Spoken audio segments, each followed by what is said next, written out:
Good afternoon and welcome to today's New York City Council hearing on the Committee on Contracts with the Committee on Transportation Infrastructure with the joint with Committee on Cultural Affairs, Libraries, and International Relations. At this time, please silence all electronic devices and no one may approach the dais at any time. Chair, we may begin.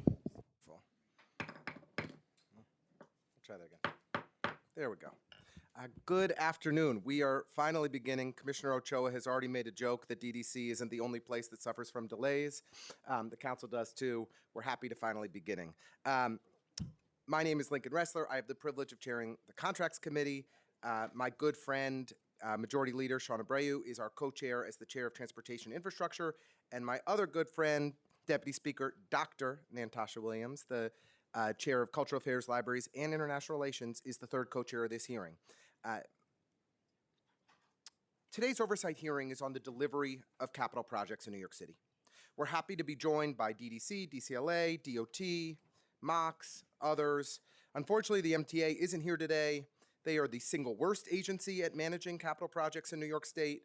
They would have made you all look really good, but unfortunately, they're not here to steal the show. Our 10-year capital plan totals over $170 billion and includes many thousands of planned capital projects. The city maintains 30,000 acres of parks, 1,600 schools, 55 public buildings, hundreds of firehouses and police precincts, 6,300 miles of streets, 800 bridges and tunnels. Our capital plan funds affordable housing, cultural institutions, and so much more. Everything from planting a street tree to installing a new water main to building affordable housing is a capital project in New York City. We focus a lot on our city's expense budget and services, but our city's infrastructure and the capital projects needed to maintain and improve our public assets are essential to the operations of the city and the safety and well-being of all of us. A December report by the Comptroller's Office found that 80% of capital projects managed by the Department of Design and Construction were behind schedule by an average of 3.5 years. And capital projects take on average 7.5 years. That's essentially the entire Mamdani administration, should he be reelected, to do a capital project. And New York City is paying more and more and more to build public infrastructure than any other city in the world. Over half the capital projects in New York City are over budget, which costs $54 billion more than had been anticipated. It's shockingly hard to know exactly how far behind and how far over budget we actually are on our capital projects. The aforementioned Comptroller's audit from the end of last year of DDC project management found that DDC does not track cost increases from project initiation to completion in its project management software. DDC also does not have a centralized place to find detailed budget data maintained by individual project managers, which means there aren't effective mechanisms to mitigate delays and cost overruns as they emerge. As we are facing deficits on the expense side and potential cuts to our capital plan, it's critical that we identify all possible savings, including from excessive cost overruns of our capital projects. The city has limited tracking of the state of repair of our infrastructure assets, resulting in insufficient capital planning and increasing costs as our schools and parks fall into a state of disrepair. Our libraries alone are facing $1 billion in repair needs, compounded by the fact that the average branch is over 60 years old. Today, we hope to gain a better understanding of what action is needed to limit delays and cost overruns. The prior administration's Capital Process Reform Task Force back in 2022 produced 39 recommendations, several of which remain outstanding. But it's not clear that the task force's work has led to any demonstrable improvement in capital project delivery. More recently, DDC agreed to a series of recommendations following Comptroller Lander's audit, and we look forward to updates on where those recommendations stand and how the new administration plans to improve our profoundly frustrating and painstakingly slow capital project delivery system. Through procurement reform, expansion of design build, and improved project management and planning, I am confident that we can complete projects on time and under budget. Before we begin, I do want to offer a very special welcome to our new DDC Commissioner, Commissioner Ochoa. I've had the privilege of working closely with Commissioner Ochoa for many years, and he is a public servant of rare ability. I'm excited by the energy and creativity that you're going to be bringing to DDC. I'd also like to congratulate Commissioner Vidge on your appointment. I have heard really terrific things about you from many mutual friends. Thank you also to representatives from MOX and DOT for joining us today. I'd like to recognize the Contracts Committee staff for their hard work preparing for today's hearing, Senior Counsel Alex Polinoff, our legislative counsel, Jahari Frazier, policy analyst, Alex DeBlon, financial analyst, Owen Katowski, and my chief of staff, who is absolutely brilliant, Molly Haley. With that, I'd like to turn it over to, do you want to go next? Or you want to go next? Sean, to Majority Leader, Councilmember Sean Abreu, for his opening remarks. Thank you, Chair. Good afternoon and welcome to today's just joint given the hearing of the New York City Council's Committees on Contracts, Transportation and Infrastructure and Cultural Affairs, Libraries and International Relations. I am Councilmember Sean Abreu, Majority Leader and Chair of the Committee on Transportation and Infrastructure. I would like to thank Chairs Ressler and Williams and the staff of all three committees for their work in preparing for today's hearing. Today, the committees will examine capital construction contracting and the persistent cost escalation and delays that affect the delivery of critical public infrastructure projects across New York City. We will also hear Intro 263, sponsored by Councilmember Krishnan, in relation to developing a strategic blueprint to reduce capital project durations by at least 25%. Intro 465, sponsored by Councilmember Stevens, in relation to a study and report on the expansion of ferry service along the Harlem River, and Resolution 264, sponsored by Councilmember Lee, calling on the state to grant permanent and expanded design-build authority to all New York City agencies. This oversight will focus specifically on why city capital projects often exceed their budgets and how existing procurement methods may be contributing to cost overruns. In addition, we will examine the time delays many projects experience. When these things happen, New Yorkers ultimately pay the price through deferred infrastructure improvements, higher project costs, and longer waits for the facilities and services they depend on. This hearing will also come at an important moment. In 2019, New York State passed the Public Works Investment Act, PWIA, which authorized the Department of Design and Construction, DDC, and other capital agencies in New York City to use what is now known as traditional design, build, delivery on certain projects. In 2024, the PWIA was expanded to authorize DDC to use progressive design build, which is a more streamlined method as opposed to traditional design build on resiliency and infrastructure projects, and construction management build, otherwise known as CM build, on libraries and cultural institutions on city-owned land. In addition, from 2022 through 2024, Mayor Adams' capital process reform task force issued 39 recommendations intended to modernize and improve the city's capital process. Today, we will assess how the city plans to continue to use these newer delivery tools and what progress has been made on implementing the reforms from the mayor's task force to improve capital construction going forward. DDC plays a central role in this work as the city's primary capital construction manager, partnering with more than 20 agencies to deliver both public buildings and core infrastructure projects. At the same time, the Department of Transportation manages a vast portfolio of public assets, including thousands of miles of streets and sidewalks, hundreds of bridges and tunnels, traffic signals, signs, streetlights, and ferry facilities. When project delivery systems fail, the consequences impact nearly every part of our city. As we consider Intro 263 and Reso 264, we must look at how to shorten project timelines, but also how to build a capital process that is more strategic and responsive to the city's infrastructure needs. I look forward to hearing from representatives of DDC, DOT, MOCS, DCLA, industry stakeholders, and advocates about the causes of increasing capital construction costs, the status of current reforms, and the path forward for delivering projects more efficiently and effectively for New Yorkers. Before we begin, I'd like to thank my staff and the committee staff for their hard work in preparing for today's hearing: Jaleesa Quigley, Theodore Miller, Sierra Townsend, Kevin Katowski, John Bazile, Adrian Japal, and others. I would also like to thank Alex Polinoff, Jahari Frazier, Alex Jablon, and Owen Katowski from the Committee on Contracts, and Alejandro Carvajal, Regina Paul, and Carolina Gill from the Committee on Cultural Affairs, Libraries, and International Relations. I will now pass it over to my co-chair, Deputy Speaker, Dr. Natasha Williams.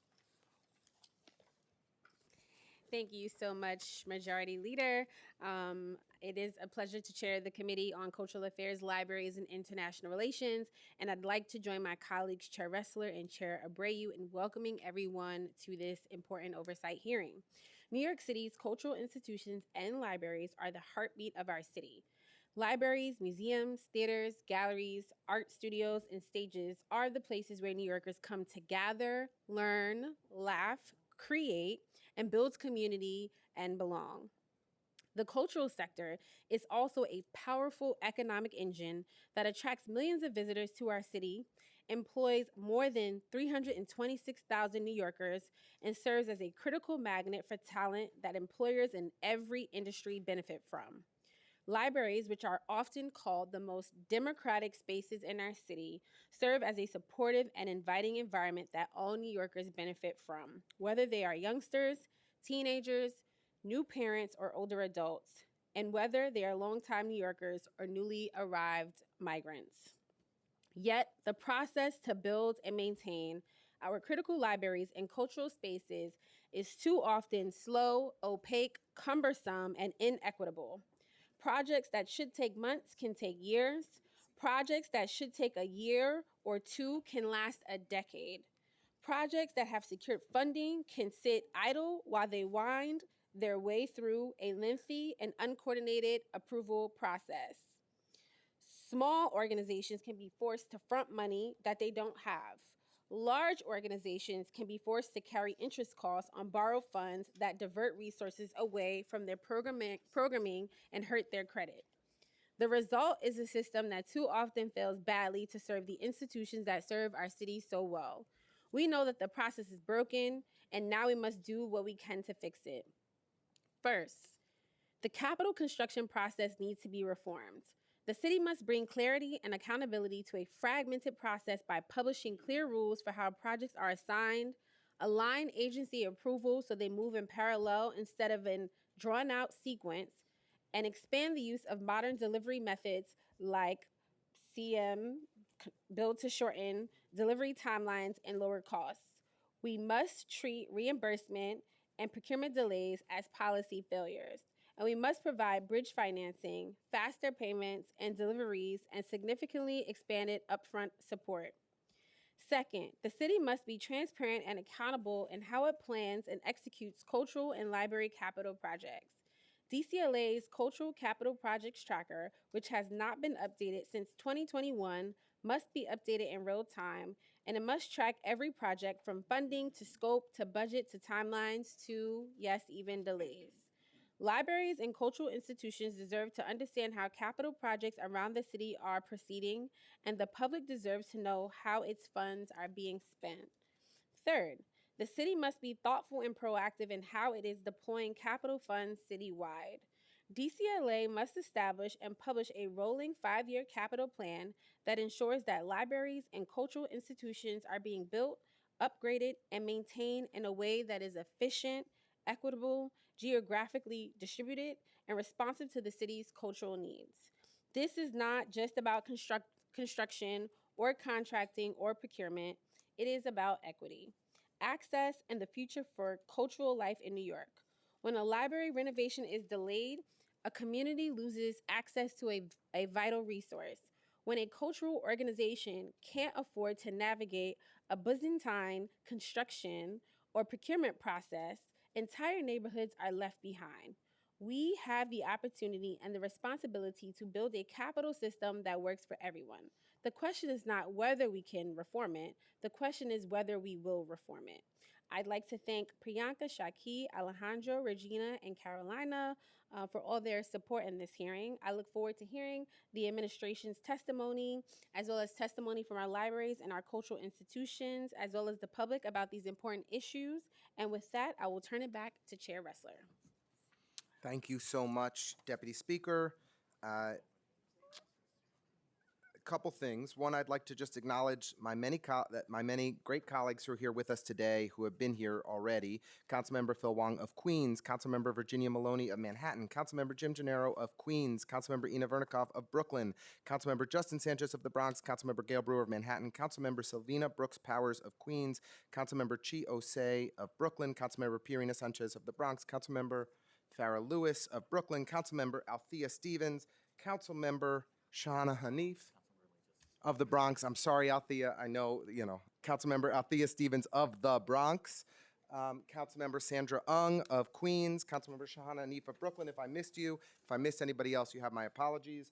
I have to make a special request of administration officials to limit your testimony to 5 minutes each. So,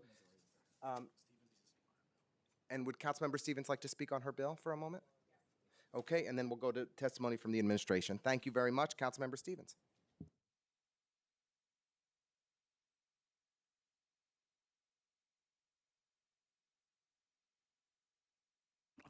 Good afternoon. I would like to first begin by thanking Chair Abreu, who pushed for this, and Wrestler and Deputy Speaker Williams for convening this joint hearing today. I would like to take a moment to discuss Bill Intro 465. This bill pushes for a study and report on the expansion of ferry services along the Harlem River in the West Bronx, where I represent. There are multiple neighborhoods that are considered transportation deserts. I believe those communities that lack transportation options are ideal places where a ferry stop could and should be located. In the past, New York City's Economic Development Corporation have expressed disinterest or expanding ferries across the Harlem River. Despite this, the West Bronx is still in need of alternative forms of transportation services. Congestion prices has exorbitant traffic in the Bronx, leading to an increase in vehicles and emissions in the area. Those unhealthy conditions are another factor underscoring the need for this study. We already know that when residents are provided reliable alternative forms of mass transportation, they will use it. As the city is working towards becoming greener, why wouldn't a proposal that would alternative these burdens be considered? It is important to highlight that there are parts of the city that have multiple ferry stops, I won't say who, in wealthier districts, particularly in Brooklyn and Manhattan. Even in the Bronx, the only two stops, Throsnext and Soundview, are likewise in areas with a higher medium area income and compared to the West Bronx. I would also like to note that ferry service along the Harlem River would be a great economic driver, as within the West Bronx lies Yankee Stadiums, the Bronx Terminal, and a series of parks, making another path for the West Bronx to be a true connector to the city. Though we do have a Metro North stops, alternative forms of mass transportation is desperately needed. In closing, Intro 465 ensures community like the West Bronx is not left behind in the conversations of transportation equity and stability. A comprehensive study on the ferry expansion along the Harlem River Drive will provide data necessary to determine whether this investment can improve access, reduce congestion, and support economic growth in undeserved communities. As New York City continues to prioritize climate goals and infrastructure improvement, we must also prioritize equity in how those resources are allocated. The West Bronx deserves meaningful consideration and innovation solutions that connect residents to opportunities. I look forward to working with my colleagues and stakeholders to advance this conversation and bring greater transportation access to the communities that need it most. Thank you. Thank you so much, Councilmember Stevens, for that great effort. I once regrettably shared at an EDC oversight hearing how many ferry stops are in District 33, and she's never let me hear the end of it. So I applaud her efforts to expand more ferry service in the Bronx, where it's very much needed. With that, I will turn over to Committee Counsel to administer the oath of office. We will now hear testimony from the administration. Before we begin, I will administer the affirmation. Panelists, please raise your right hand. Do you affirm to tell the truth, the whole truth, and nothing but the truth before these committees, and to respond honestly to council member questions? I do. All right, you may begin when ready. Good afternoon, Chairs Abreu, Dr. Williams, Wrestler, members of the committee. I am Paul Choi, and I'm thrilled to be here today on day 3 of my new role as the Commissioner of the New York City Department of Design and Construction. I've had the pleasure of working with many of the members of this council in my previous roles at DOT and City Hall, and I look forward to working together in this new capacity. I also want to thank Mayor Mamdani for entrusting me with this huge responsibility to deliver capital projects for the city. I am pleased to appear before you today to discuss the agency's ongoing efforts to reform the capital design and construction process. I am also joined by my colleagues at DDC, Jade Bailey, Acting Director of Alternative Delivery, Jeff Margolis, Associate Commissioner of Communications and Policy, as well as DCLA Commissioner Dia Vij, and representatives from DOT and the Mayor's Office of Contracting Services. The topics being discussed today are not just relevant, they are among my top priorities to tackle as new commissioner. DDC began its current efforts to reform the capital delivery process back in 2018 under former Mayor Bill de Blasio and then Commissioner Lorraine Grillo. In 2019, the agency published its initial strategic blueprint detailing roadblocks in the process and describing methods to resolve those issues. We have since published 6 updates to the blueprint, and in each one, we describe progress made, hurdles that remained, and how we can continue to collaborate with our partners. While we still have a long way to go, we have made great strides since 2018, including on-time delivery of the Bushwick Health Center for DOHMH, transforming Del Valle Square in the Bronx, completing blue belts in Staten Island to manage stormwater, opening the amazing downtown Far Rockaway Library, and welcoming prospective pet owners to the Manhattan Pet Adoption Center. Now let me turn your attention to Intro 263 by Councilmember Krishnan.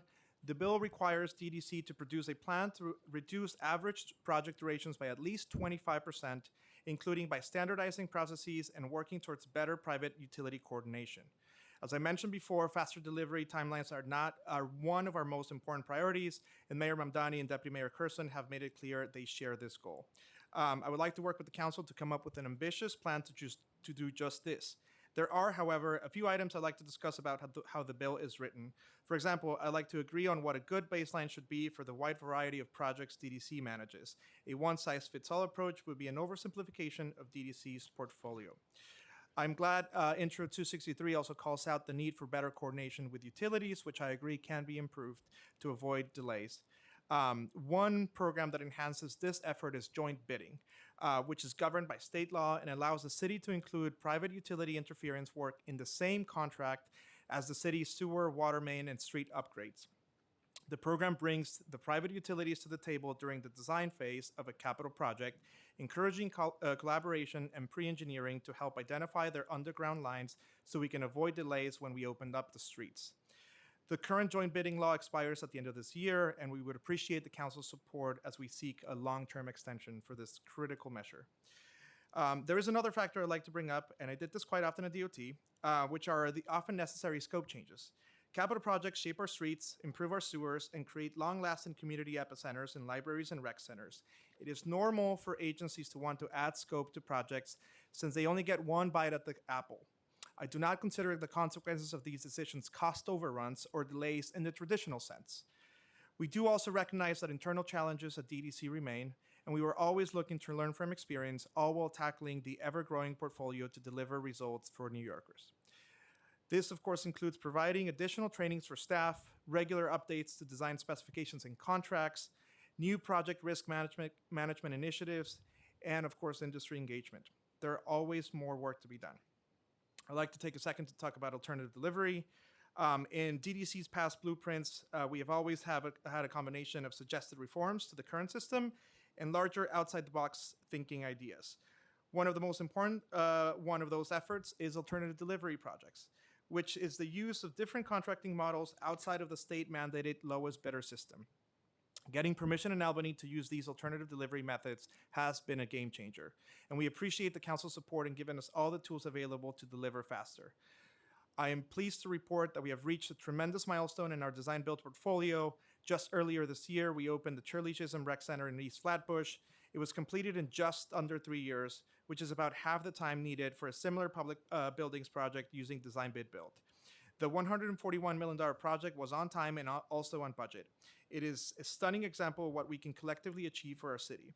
We expect all 5 of our original design build projects to be completed by the end of 2026, including the Brownsville Multi-Service Center, the Greenhouse and Community Center in Marlborough Houses in Brooklyn, and the Mary Daly Dalton Rec Center in Staten Island. I will just borrow 2 minutes from DCLA. Testimony is very short. We are rolling out the first construction manager build, CM build project, another alternative delivery method. We were clear to use CM build by the state in 2024 for library and cultural projects. CM build allows us to bring in a construction manager to work with the designer, allowing for earlier collaboration to assess existing building conditions and constructability, and one entity to oversee all trades during construction. We feel this is a good portfolio for CM Build because the libraries and buildings that house cultural groups tend to be older and require extensive renovations, which CM Build is suited for. CM Build was essential during the pandemic and the migrant crisis when we used it to build vaccination centers, COVID centers of excellence, and shelters in record times. We currently have 1 project that will be awarded shortly at 70 Mulberry Street, with another 6 additional projects in various stages of scoping and procurement. Capital process reform, as was mentioned. Under last administration, City Hall created a process to look at reforms and recommendations for capital delivery.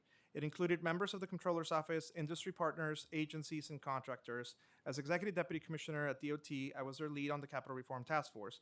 The final report and recommendations are worth reading, and many have already been implemented by us and our sister agencies.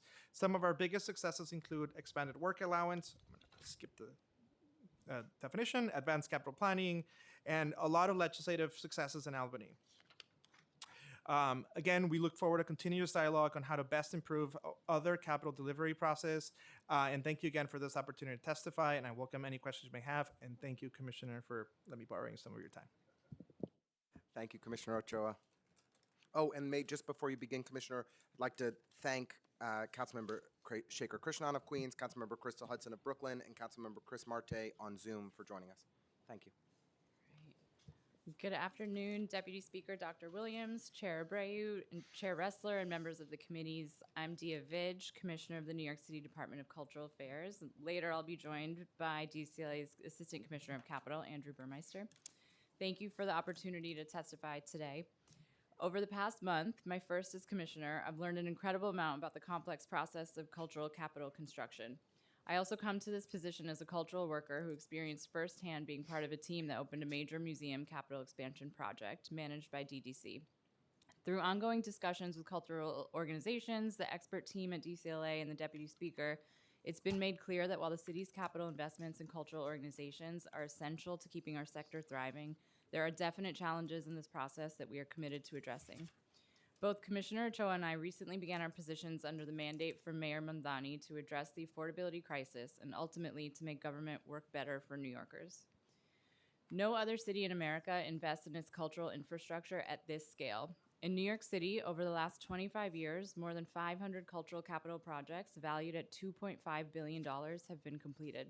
These projects, large and small, have changed the face of our city and have brought high-quality cultural infrastructure within reach for millions of New Yorkers. Some recent examples drive home the magnitude of their impact on our city. The new home of the Studio Museum in Harlem, which opened last fall, the renovated Delacorte Theater in Central Park, the renovated Hunter Fly Roadhouses at Weeksville Heritage Center in Brooklyn, a new Welcome Center at Greenwood Cemetery in Brooklyn, the renovation of the Poppenhusen Institute in Queens, the renovation of the Bronx River Art Center, improvements across the Snug Harbor campus on Staten Island, and a major renovation at Pioneer Works in Brooklyn. And these are just a few marquee examples. Through the city's support for capital equipment projects, there are theaters with new lighting, gardens with new vehicles, concert halls with new pianos, and so much more across the city. It's worth noting the ways that DCLA's capital program is unique and distinct from other city agencies. We are not creating our own assets. Cultural capital projects are assets for nonprofit organizations with their own boards, their own facilities plans, and a widely diverse set of needs. The projects we support are incredibly unique from one another. Cultural facilities require very specialized systems for very specific users. They are also often located in older buildings, which can pose a wide range of challenges for major capital upgrades. We can work with DDC to plan and strategize for contingencies, but in the end, we can only learn what lies behind a century-old wall when it's knocked down. We're proud that a majority of our capital projects are infrastructure related, upgrading HVACs and fire systems, replacing roofs or boilers, and so on. These mission-critical projects are rarely funded privately. DCLA has also has a unique role in the capital process. We are a funder, and we act like an owner's rep for our cultural organizations. Each year, we solicit requests from eligible groups, listen to the needs of the sector, talk with our partners in the council and borough president's offices, and determine where to invest these public dollars. From there, DCLA acts as a liaison between the cultural organization and the managing agency, most often our partners at DDC, and attends all construction and design meetings. We are an advocate and a thought partner for cultural organizations from the beginning to the end of the process. As the funding agency, we work closely with the managing agency as they determine the project budgets and timelines. DDC's front-end planning process is rigorous and helps to determine much of the contours of a project. But again, especially in older buildings, there are always unknowns you can't account for. I want to highlight several ways we've been working to improve capital delivery timelines for our constituents. Equipment times. Through a batch procurement approach and other improvements, we've been able to reduce the time from allocation to an organization receiving equipment by 6 months in recent years. Exploring new approaches. We've recently started working with HPD to create cultural spaces as part of larger affordable housing developments. For projects like Indie Space in Chelsea and Belongo Afro-Latin Jazz Alliance in East Harlem, this will mean that they're able to move into fully built facilities a year faster than if these assets were created as a separate project. Capital feasibility planning. This new DCLA program works with smaller and mid-sized institutions before they embark on major capital projects, helping to ensure that when they do start a project, they're ready to hit the ground running. I also want to echo Commissioner Ochoa's excitement for the major reforms being pushed by DDC, including CM Build, which we expect will provide major benefits to cultural organizations. We're grateful to our partners in state government for making this step possible and look forward to working with them on ways we can build on these reforms to reach even more organizations. It is also worth noting that our capital projects are still subject to the many realities we're facing today. Rising costs, tariffs, and foreign conflicts can all impact a project that's dependent on fuel, shipping, and materials from around the globe. IT equipment, for example, has gotten more difficult and costlier to procure as the competition for chips increases worldwide demand. Still, there's nothing better than cutting the ribbon on a new cultural asset that will welcome New Yorkers for generations to come. We're grateful to our partners at DDC for their work to bring these projects online and their continued partnership on out-of-the-box thinking on ways we can improve the process for everyone. Thank you again for the opportunity to testify today. I'm happy to answer any questions. Thank you both for your testimony, even if those borrowed minutes kind of disappeared, I guess, somewhere between the trade-off. I'll first turn it over to Chair Williams for her questions. Thank you, Chair. The first question I have is on the capital construction process, or first set of questions. So can you map out the process for cultural capital projects managed by DDC from initial proposal to closeout and payment? What are some of the common sticking points that add time to the process, and are there any meaningful process differences when it comes to library capital projects?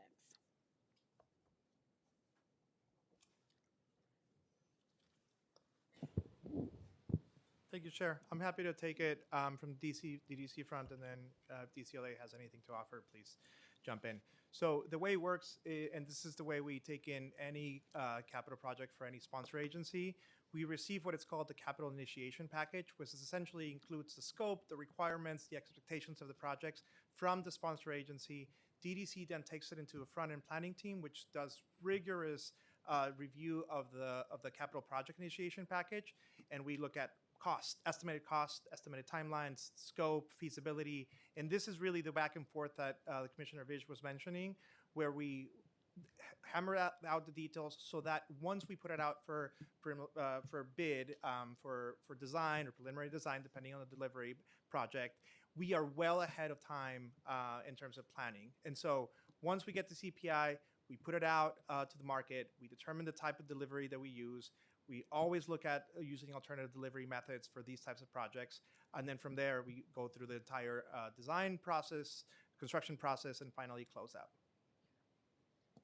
And the other questions, like, are there any common sticking points? And is the process different for libraries? Yeah, so this is, we both mentioned CM Build. It is a new alternative delivery method. It works really, really well for renovations. We are very excited to implement it in a lot of the library projects. The new, whenever we were building a new library, for example, Far Rockaway is a great example.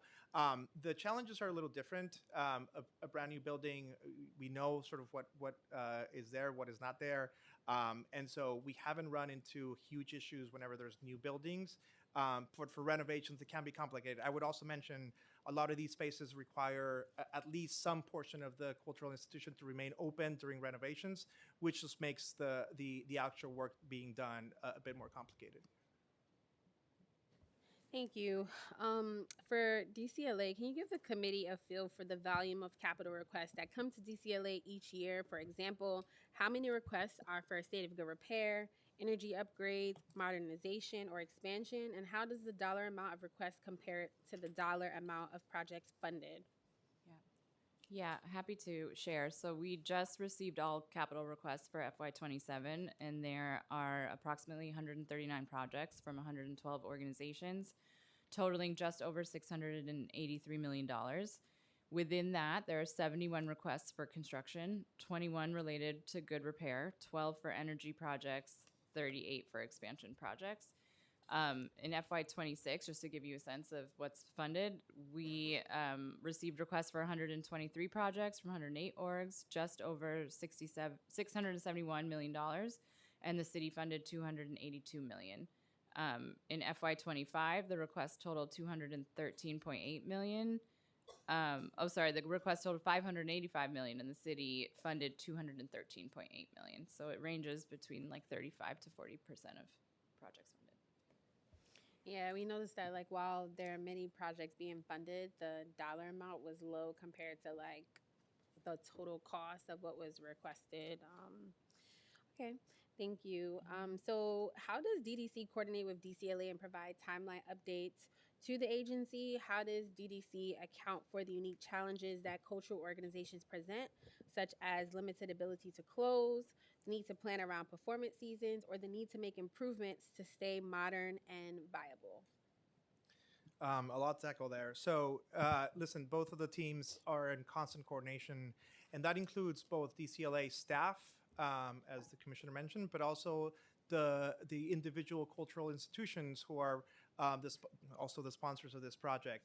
A lot of this coordination happens through the front end planning process, but also, listen, we are not a black box DDC throughout the design, either preliminary design, final design, and up to construction. We are talking constantly to sponsor agencies, especially if we're seeing anything that wasn't expected in the project. We do run into unfield field conditions. As the commissioner mentioned, it is much easier to know what the wall will have if it's a brand new building, but these old buildings have the same issue as a lot of our street reconstruction projects, which, you know, New York City is a very old city. We don't always know what is underground until we dig it up. And those are the types of conversations we have with our sponsor agencies, whether it's DCLA or another sponsor agency.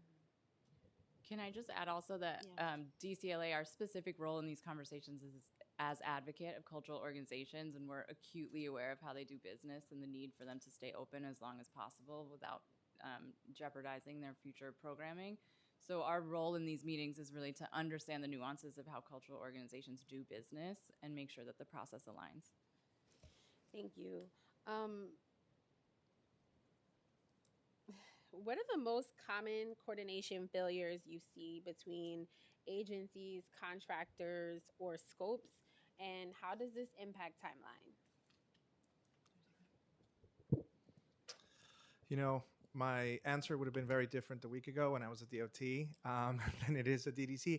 No, listen, I think having very clear scopes and requirements is very, very important. And having that upfront is critical. I also acknowledge that we can improve communication between DDC and our sponsor agencies to make sure that if we run into issues, we get prompt answers. I think that the thing that frustrates sister agencies or sponsor agencies is not hearing back if there is an issue. And so you have my commitment, and our sister agencies have our commitment that we're going to be very upfront about what is missing, if anything's missing, to make sure that we move projects along. I think the goal is for front-end planning to move those projects out for bidding, and that's my commitment. And so if there's anything on the back end that I can do and the DDC can do, we will do that.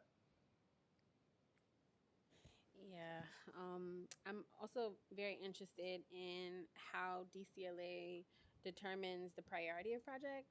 So if you can share that, and then in turn, I feel like DDC also has a long laundry list of various projects across many agencies. So how do you all also like determine priority of projects? Yeah. So we evaluate projects based on how ready they are. If they're fully funded, we can move them to DDC. If the scope is clear, we can move them to DDC. And sometimes that takes years to fund a project, but we're really looking at we're working very closely with organizations as they go through that process to define scope and understand what it looks like to enter these processes.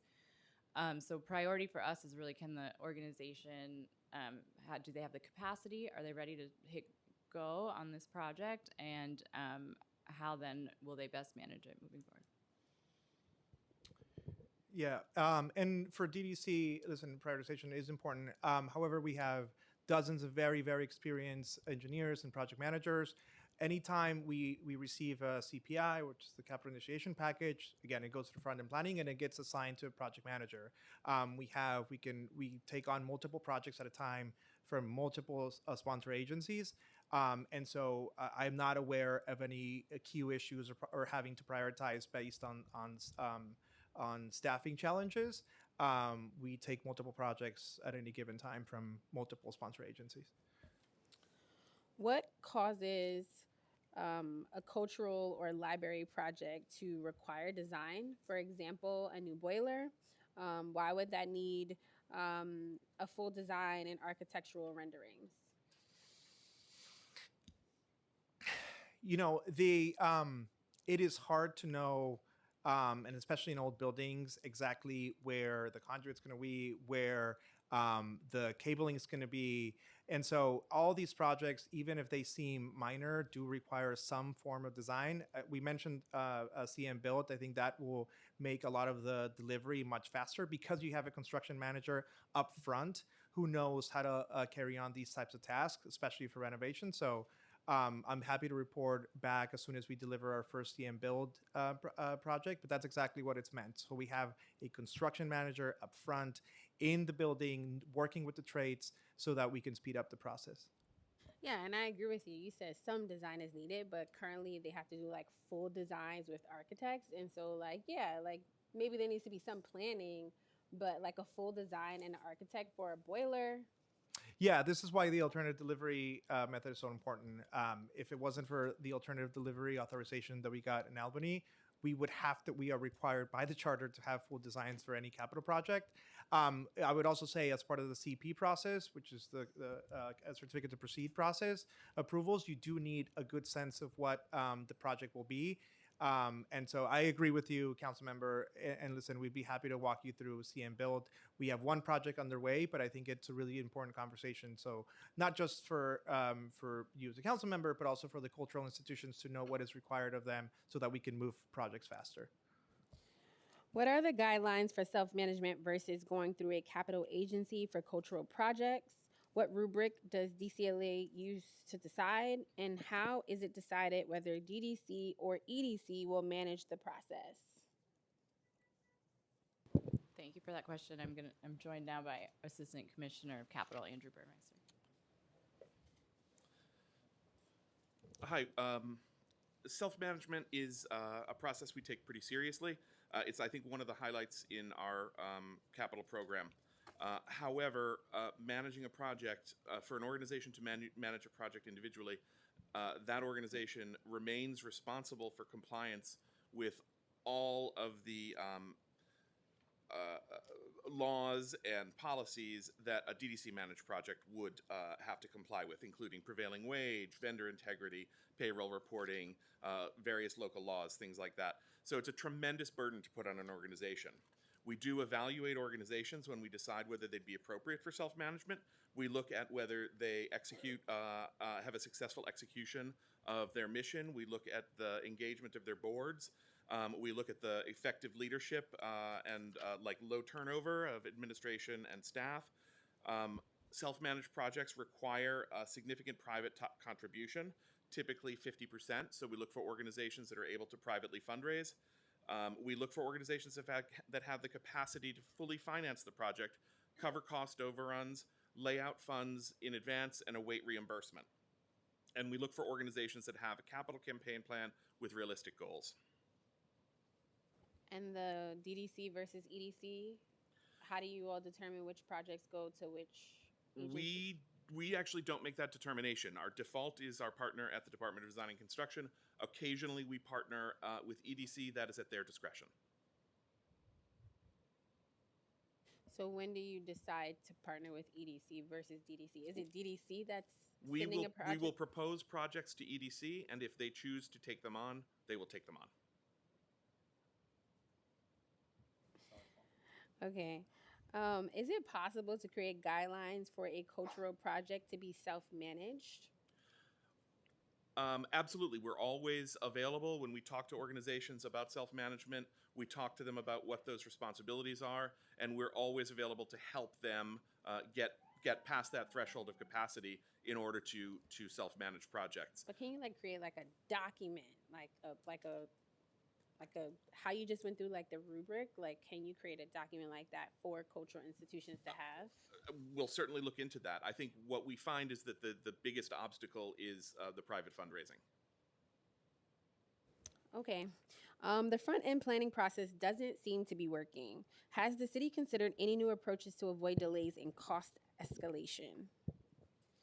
Let me defend front-end planning. I actually really like it. I know it can be frustrating from a sponsor agency perspective or from our cultural institution, but the more planning we do up front, the faster it is throughout for us to put it out for design, preliminary design, final design, and eventual construction, depending on the type of delivery. So it's really important. This is the process in which we answer a lot of questions. We also question a lot of the assumptions that the sponsor agencies are making. Sometimes we get packaged capital initiation packages that we think maybe are undershooting some of the costs or undershooting some of the requirements, or they miss something that they could be added. The whole reason why DDC was created, and I know we're talking about culturals, but let me move on to the streets for a second. The whole reason why DDC was created was to combine scopes, and so it is a really important process. I hear some of the frustrations, but in my mind, the more work we do on the front end, or the more planning work we do on the front end, the easier the project will be once we put it out for design and construction. Yeah, off script a bit, not in my prepared questions, which this is like my constant question to many agencies. I think from a government perspective, like things seem good, but like no one actually asks the people who are like engaging with government that way. So I'm just wondering, do you do like focus groups or something to actually get feedback Yeah. outside of like getting regular feedback when you're dealing with a particular entity? Because like you say it's going fine, but other people say different. And so I'm just Sure. wondering, like, do you create space for people to actually like co-create and like think of solutions that maybe you don't see on the agency side? I think that's a very fair point. Listen, and I joked about having a different answer just last week, but as I'll put my former DOT hat on, whenever we had challenges or proposals, we brought them up to DDC. I think also Deputy Mayor Kersen is holding roundtables with all commissioners, and she's very focused on project delivery. And I welcome feedback from our sponsor agencies on things how we can improve. I'm not saying it is a perfect process. I am saying it works, and it is important for us to do that. But I take your point well, and I'm happy to hear feedback of any potential improvements. Yeah, like even like in my case, like the cultural institutions and the libraries themselves. So not just like with your sister agencies, but also the entities that have to manage these projects. Like the commissioner said, it's a little different for cultural institutions. It's not another city agency that's co-managing the project. These are Yeah. like essentially, public-private partnerships. And it's like the private is a huge component of the public. And it doesn't seem like the public thinks of it that way in terms of like engaging and thinking through ways to solve problems. And maybe you are, but that's just my question. Like, are you doing that? Are you actually like receiving feedback in a tangible way to inform your practices? Yeah, that's fair. What I will commit to you, it is day 3. But what I'll commit to you, what I mentioned about the sister agencies, you're right. I was talking about other government entities. I will create space for us to hear from the cultural institution as well. I think it's important, and they are key partners. And so, we already have a process for departments and other agencies. I will create a process if one doesn't exist. So for folks at DDC, if we already have one, I will be attending those meetings to hear directly from cultural institutions. So that includes the libraries, which are key partners as well. Thank you. It can take several years to secure funding needed for critical capital improvements. Once an organization gets into scope development and contract, especially for projects that require multiple years of fundraising, the budget often does not keep up with the inflation costs, causing further delays, scope reduction, or additional rounds of fundraising, thus creating a never-ending cycle of requesting and falling short. How can DCLA and DDC work together to solve this issue? You want me to take it? I can start it, and then Commissioner, can I add anything else?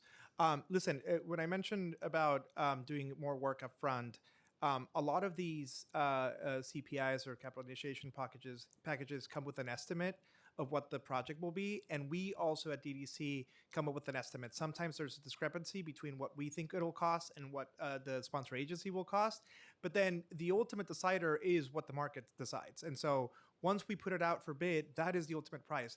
We can try our best to estimate based on past projects, but at the end of the day, we are sort of beholden to what the market puts out.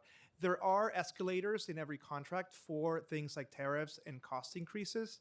But the things that are not, the things that do happen are scope changes, as you mentioned, which do come with cost. I mentioned in my testimony, I don't consider those your typical cost overruns that people are sort of frustrated with. Those are just changes that the sponsor agency is requesting.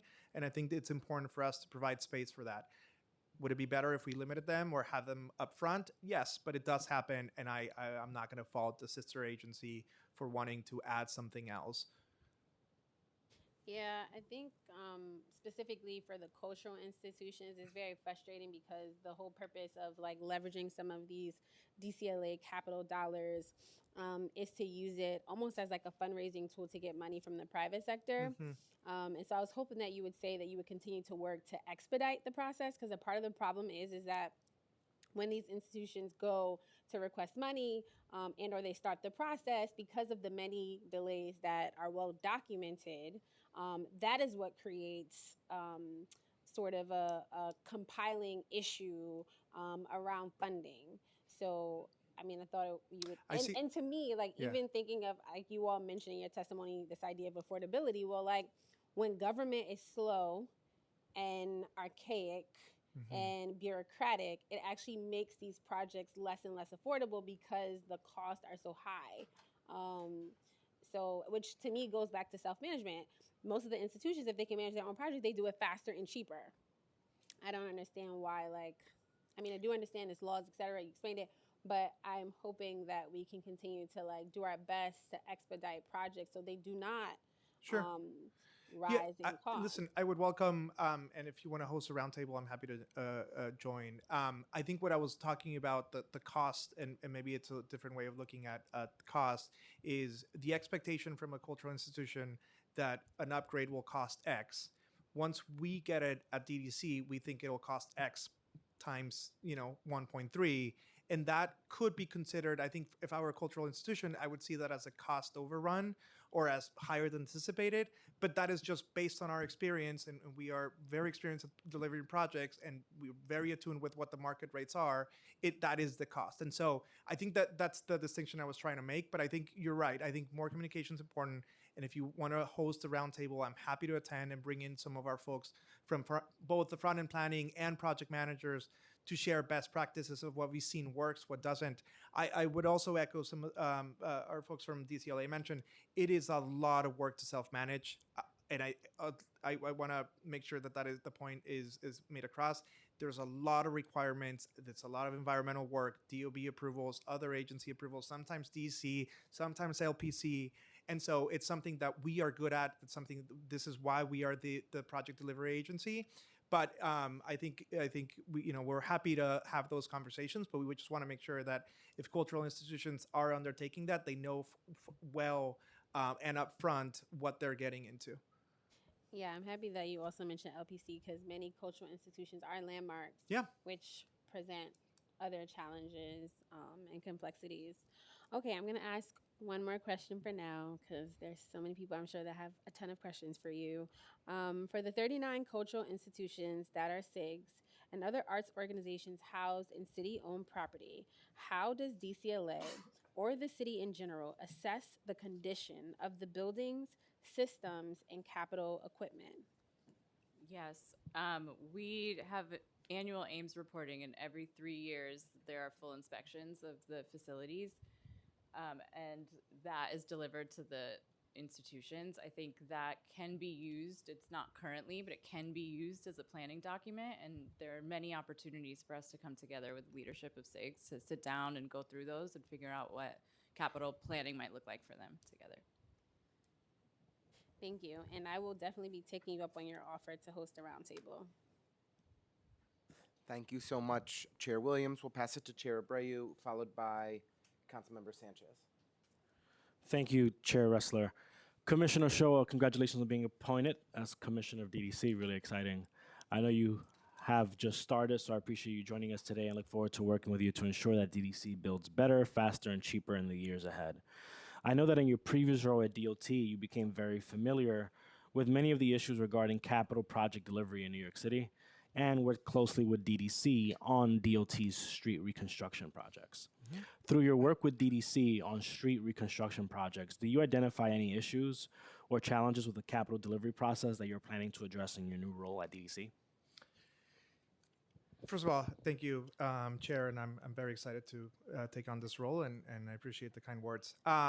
Listen, I think the hardest part about street reconstruction is we don't know what we don't know. I think we tried to anticipate, or we tried to work with utilities to guess what is under our roads, but we sometimes encounter things that we never thought were there. And it's not just a utility issue; it could also be a DEP issue. And sometimes that is what leads to sort of like changes and delays. But you're right. Listen, more coordination is always important. I would also say DOT and DEP have done a lot of work on their end. So in preparing really strong capital initiation packages, so that by the time DDC gets them in and we go through the front end planning process, there's very little back and forth. And I think we at DOT, we beefed up and we increased the staffing of the planning process and the planning staff, so that by the time the CPI gets to DDC, there is sort of minimal back and forth.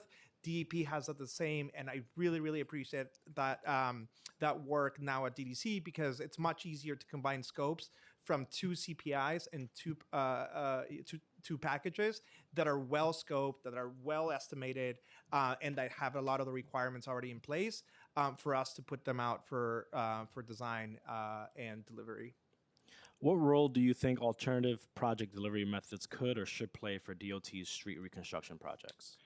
You know, and I'm gonna let our associate commissioner add anything if I miss it. By the way, it's his birthday, so. Oh, well, happy birthday.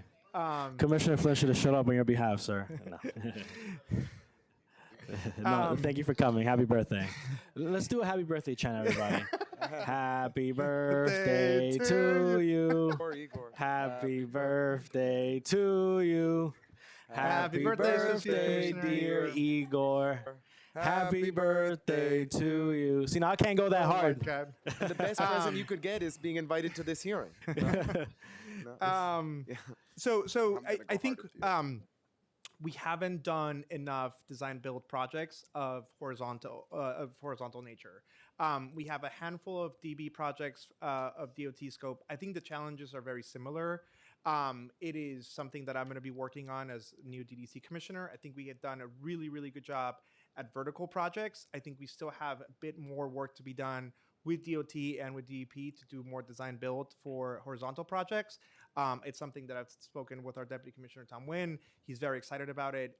It is still in its infancy compared to vertical projects, but that is one of my top priorities. And if it works, we're going to be expanding it for as many street reconstruction projects as we can. I would say, though, we are doing design build, I failed to mention, for ped ramps, which is working well, and raised crosswalks, but not in the typical street reconstruction way that I think you're asking. And I think you said in your testimony that the design build has already cut some projects by nearly half. And I know it's still very early in our tracking of that, but it's something that we're going to want to monitor in years to come. Yeah, that's right. And we appreciate your support every time there is a negotiation in Albany. The council has always been supportive in home rules or anything else we may need. Certainly.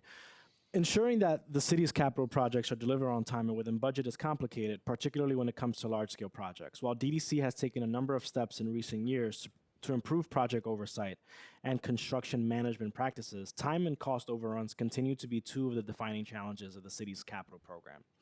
In a December 2025 report, the Comptroller's Office reviewed a sample of 18 large-scale city projects and found that the construction costs were over budget by $370 million. If the results for the sampled projects were extrapolated across all large-scale projects, the total cost to the city for these projects would be an increase of approximately $870 million, or a 9.1%. By your calculation, how frequently do projects exceed their original budgets, and by how much on average? Yeah. First of all, we appreciate the Comptroller looking into this, and Comptroller Lander was a member of the Capital Delivery Task Force.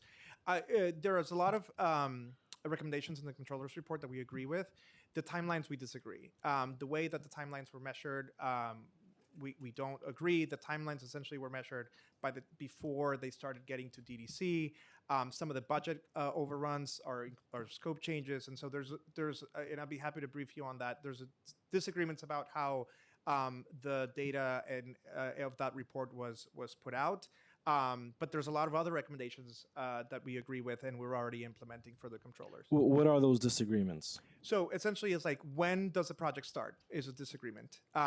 We believe that the project starts when it gets to DDC. The way that the controller's office, my understanding, they were counting the timing. The timing is when the projects were funded, which is a very different. A project could be funded for a number of years outside the 5-year window, for example. The sponsor agency could take sometimes years to put out a CPI before DDC gets it, and so the when the clock starts is a key question. Are you referring to rebasing? I'm not familiar Which with I'll rebasing. get into. I'll get into that later. Can you please provide a year-to-year comparison of the average project budget overrun? I don't have that. I don't think I can provide that for you today, but I am happy to look into it. I do want to push back on the overrun to make sure that we're talking about the same thing, because if it's the scope changes, I would not categorize those as cost overruns. That is a decision that the sponsor agency who's paying for the project is making to make sure that the project delivered actually meets their standards. Are agencies consistently conducting early enough due diligence to avoid preventable cost escalation? No, not at all. No. Listen, it's a conversation that we have with sponsor agencies. I think I mentioned DEP and DOT as sort of street reconstruction agencies. I know for a fact they've done a lot of work on the front end to avoid these difficult conversations or minimize the unknowns on the front end. So I know on the street reconstruction side, they're doing that. I know DCLA does that as well for cultural projects. I completely agree that I think we need to do a better job to touch the cultural institutions directly. But I think a lot of the agencies who we work with are doing a lot of that front end planning themselves to make sure that we limit delays once they get to us. What are some reforms that would most effectively reduce cost increases without compromising project quality or safety? Yeah, a lot of the reforms put out in the Capital Reform Task Force were very helpful. DDC piloted an expanded work allowance to essentially minimize the approvals for change orders. So it's essentially registering a baked-in contingency into projects so that whenever we do run into issues or whenever there's an unforeseen field condition, we don't have to go back to the controller's office to register a change order, and we can pay up front to the vendor. That has been really, really helpful. It's something, again, that DDC piloted, DOT is now implementing, and I believe other agencies as well. There was a lot of procurement items in the Capital Reform Task Force that were really helpful. Things like electronic bidding. The city did not have that before. The public notice, the timelines for the public notice were also cut down. There's a lot of things that on the admin that can be done on the admin side to reduce the actual timelines for project delivery. I was going to ask questions later on the Capital Process Reform Task Force, but since we're on it, I can skip to that really briefly. Of the 39 Capital Process Reform Task Force recommendations, how many have been fully implemented, how many are in progress, and how many remain outstanding? My understanding is that fully implemented about 24, with the other 15 in progress. So 24 have been implemented? Yes, that is my understanding. And do you have the breakdown of, there's a lot of them, but yes, if you can send us that. Yes, we should have the breakdown, and I believe there's a progress report. Jeff can add, but there's a progress report every year on the individual recommendations and how the progress is being made. Oh, I have it. I can share it with you either now or at the end of the hearing. And which ones have been the hardest to implement, and which ones have produced the most measurable results so far? Yeah, I think the hardest to implement usually are ones that the city themselves don't control, either requires state legislation or other forms of authority. But there's also some data, some recommendations that require new data systems that take a little while to build out. But I believe they're all underway. I have it in front of me. I'm happy to list them, but I can also just provide them. with it. Yeah. I'll just if you could just give that to us so that we Sure. we can take back. Just one. I do want to call out one really, really important one, and I really like this recommendation when I was at DOT, and I will eventually reap the benefits at DDC. It is the expansion of the CPSD process. It's the capital project scope development fund that OMB manages. Essentially, it is money that OMB set aside for really well done capital scope projects. And this is, we essentially, the way it works is we present projects to OMB of things, ideas that we may have that require more detailed scoping that what we traditionally would do in-house. And then those yield really good capital projects moving forward. At DOT, we did one for Flatlands Yard, one of our key yards for the roadway divisions and the fleet division, and that is now going to be moving forward for a full capital project. Thank you, Commissioner. Let me just move on to the Sure. other set of questions. I know you can go on for an Yes. extensive time on that. How on average, how long are projects delayed beyond their initial projected completion dates? Well, this is the one. This is the depends on. This is where we disagree with the controller and how we categorize delays. I don't have an average with me, and again, there's sometimes factors outside of DDC's control that do cause delays. Sometimes there's legal issues or environmental issues, but I don't have an exact timeline. Also, it depends on the type of project, if it's public buildings or infrastructure. So the report also found that DDC, in a quote, DDC does not have a system capable of tracking real-time project costs from initiation to completion or for forecasting future costs across its project portfolio. DDC cannot readily determine the actual percentage of projects experiencing cost overruns and is unable to effectively monitor or report variances from original cost to completion cost on individual projects or an aggregate level. This deficiency resulted in a suspension of reporting project costs against original budget in the MMR from 2021 to 2024, end quote. How do you respond to this audit finding that DDC is unable to determine the actual percentage of projects experiencing cost overruns? I'm going to partly disagree. So let me explain. We don't have a single system that does that. We have Benchmark that does sort of the project delivery, and we have systems for budget and cost. We track both. So I want to be very, very clear that we do track both. They're just not on the same system. And so what the commitment to DDC and to the council and controller is that I'm going to be looking at all systems and IT systems that the agency uses to make sure that we are giving our project managers all the tools they need for them to properly manage both the timelines and the cost. But I want to be very clear, we have systems for both. It is just not one single integrated system. So is it fair to say that you are monitoring the actual cost of projects? Yes, of course. And so is that just not being reported? Is that the conclusion? That was one of the disagreements. My understanding was in going back and forth with the controller's office. And I believe it's in our official response that was published as part of the report. Do you commit to add these to future MMR reports? If we can agree on what a benchmark looks like, then yes, I'm happy to have that conversation. What would be what are some benchmarks? Because this is just basic. I think members of the public want to know what these But the problem is projects are. It's building a new library versus building a street project or a water main project versus a full reconstruction project. They're just very different, and so I would want to have benchmarks for every type of project, which can be a little complicated. But I'm sure we can come up with something. Okay, so you're committed to come up with some kind of benchmarks. I think it is a fair conversation to have. All right, you walk that back a little bit. All right. You're an attorney, Mr. Show. No, I'm kidding. All right, I'm going to pivot to rebasing, and then I'm going to I have a bunch of questions, but I'm going to let my colleagues ask more questions. On December 26, 2025, the Comptroller's Office released a report examining DDC's cost and timeline tracking, among other processes. It found that DDC often changes the starting and endpoint dates when calculating delays. The report states, quote, DDC does not track all delays from the beginning. It rebases the starting point for counting days to completion as projects progress, continually replacing the completion date before reporting outcomes.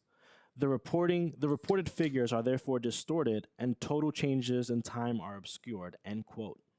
Why does DDC rebase the starting point for counting days to completion as the project progresses? Council member, it is my third day, so I haven't specifically asked that question, but I imagine it has to do with scope changes. If there's a significant scope change from the sponsor agency, and I believe this is to be true, but our folks at DDC can correct me if I'm wrong. If there's a significant scope change that does require us to go back to front-end planning, it would set up the clock because the project, it is essentially restarting. And so if that's a situation, I would agree with in pushing back to that statement, but I need to do a bit more research on that and talk to my team. I mean, yeah, I mean, if you're a member of the public and you say the project will be done, XYZ Yeah, they project don't will care be about done scope by, changes, right? you know, they don't care. The scope changes for them is Correct. the project is not being done by the deadline that was agreed to. That's the confusion. So if DDC routinely changes the completion date before reporting outcomes, how does this affect reporting? And has DDC taken any steps to change this practice in order to get a more accurate understanding of the capital project delays? I have some constituents from my district who are actually probably in the overflow room right now. Hello, Ann. Hello, Jack. Nice to see you. We've been told many a time, the rebasing has happened there. All of these things are just real for folks. Deadlines and timelines, and it just doesn't make sense that we're not counting that as part of a delay. Listen, I think it's a fair conversation to have. I don't think the public will care about scope changes or any other reasons for rebasing the timelines. I think the timeline that we put up front should be as close to the timeline that we abide ourselves by. There are, as I mentioned, for street reconstruction projects, there's always something that we dig up that we didn't expect. So it does produce longer timelines. But I think it's a fair conversation. It's a fair point, and I'm happy to talk to my team about it. Chair, I'm going to have one more question. Actually, Chair Sanchez, you can go now. Sorry, Councilmember Sanchez. I'll take chair. No, I'm kidding. I'm thank co-chair you. this one. You can. We'll welcome you. No. Thank you, Majority Leader, and thank you, chairs. Why does childcare end at 3:30? Yeah. Mayor's working on it. Yeah. I thought I wasn't going to get a chance, but I thank you for congratulations on your appointment. Very excited to work with you and solve some longstanding issues. I'm doing the thing where I highlight the local issues, so thank you in advance. But it's two different issues, but connecting it to the bigger picture. So one, I have a nonprofit that DDC is helping with a roof reconstruction. It's been a long-standing discussion at Kingsbridge Heights Community Center.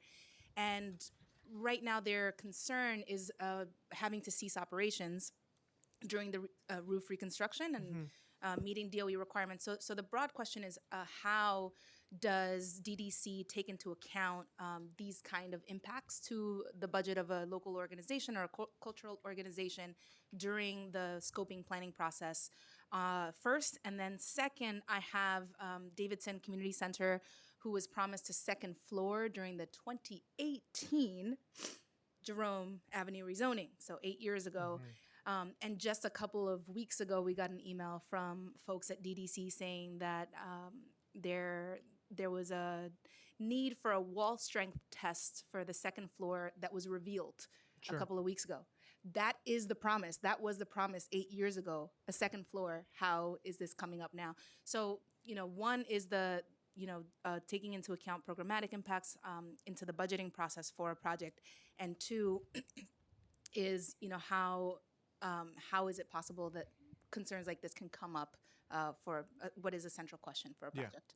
I will take the Davidson Avenue Community Center, and then Jeff, feel free to tackle the first one. Hi, Jeff. This is, listen, it is frustrating for any organization, let alone a small one, to have a project, be 8 years and not move forward. My understanding is that it's in preliminary design.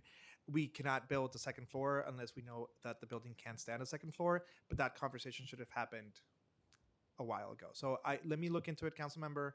I understand your frustration, community's frustration. I think we need, the only thing I would ask of you is if we need to nudge the sponsor and the community organization to, and if you need to bring us to the table, I will be there to make sure that we are engaging, because sometimes there's a game of broken telephone that can, lead to months and months delays. Thank you. You're signing up for a lot of meetings today. Happy to. It's keeping us busy. Thank you, council members. So the short answer is both these buildings are very old. I know we've talked about that. There are some unknowns here because of the way Davidson was funded. Obviously, we want to expand that scope, but we talked about front-end planning. Once you start adding scope, it does impact everything. So it started out as an elevator project, as you know, and now we're working to see if that second floor can be added, if the wall can hold that weight. So we will have results for you very soon. I do think we want to sit down with you and Commissioner Ochoa to talk with the organization to make sure we're aligned and moving forward together. Great. And then on the Sure. projects. So we did have the pleasure of meeting with the executive director of Kingsbridge, along with our deputy mayor's office. Her team was very involved as well. So obviously, anytime we have to relocate an organization, we recognize there's an impact. There are cost implications and time implications for phasing a project. So I think right now we're trying to look at what the condition of, there's 2 roofs, if I understand correctly. And right now we're starting the process of probing those roofs. We're also working around their schedule, so we're not impacting during those probes. Once we have those probes, we'll know exactly what we need to do to rehab both of those roofs. And then we can come back and talk about the moving around if that's a feasible solution. And would the city be able to assist them with any cost additions? So that was a conversation. It's a parks facility, as you know. So those conversations are ongoing, but we can circle back on that one as well. Great. Thank you. Thank you, chairs, for the time. Thank you so much, Councilmember Sanchez, for those great questions. Councilmember, you're good? Okay. Great. I just firstly want to thank you both for being here and for the thoughtfulness and the energy you bring to this work. And I'm really hopeful in this administration's commitment to delivering excellent government services that we're going to see real improvement. Chairs Williams and Abreu and I really wanted to hold this hearing because this is an area where we're simply not delivering excellent government services. And so you all have a lot of work to do better. And I'm impressed by both of the breadth of knowledge and thoughtfulness that you brought to the testimony and the questions today. But I think that what you would have heard of from more council members is a sense of frustration. And I think for many of the cultural institutions, libraries, other city agencies, if they were allowed to testify and tell you their real opinions, would be a lot of frustration as well. Maybe you could put on your old DOT hat for a minute. I'm just kidding. So, I'll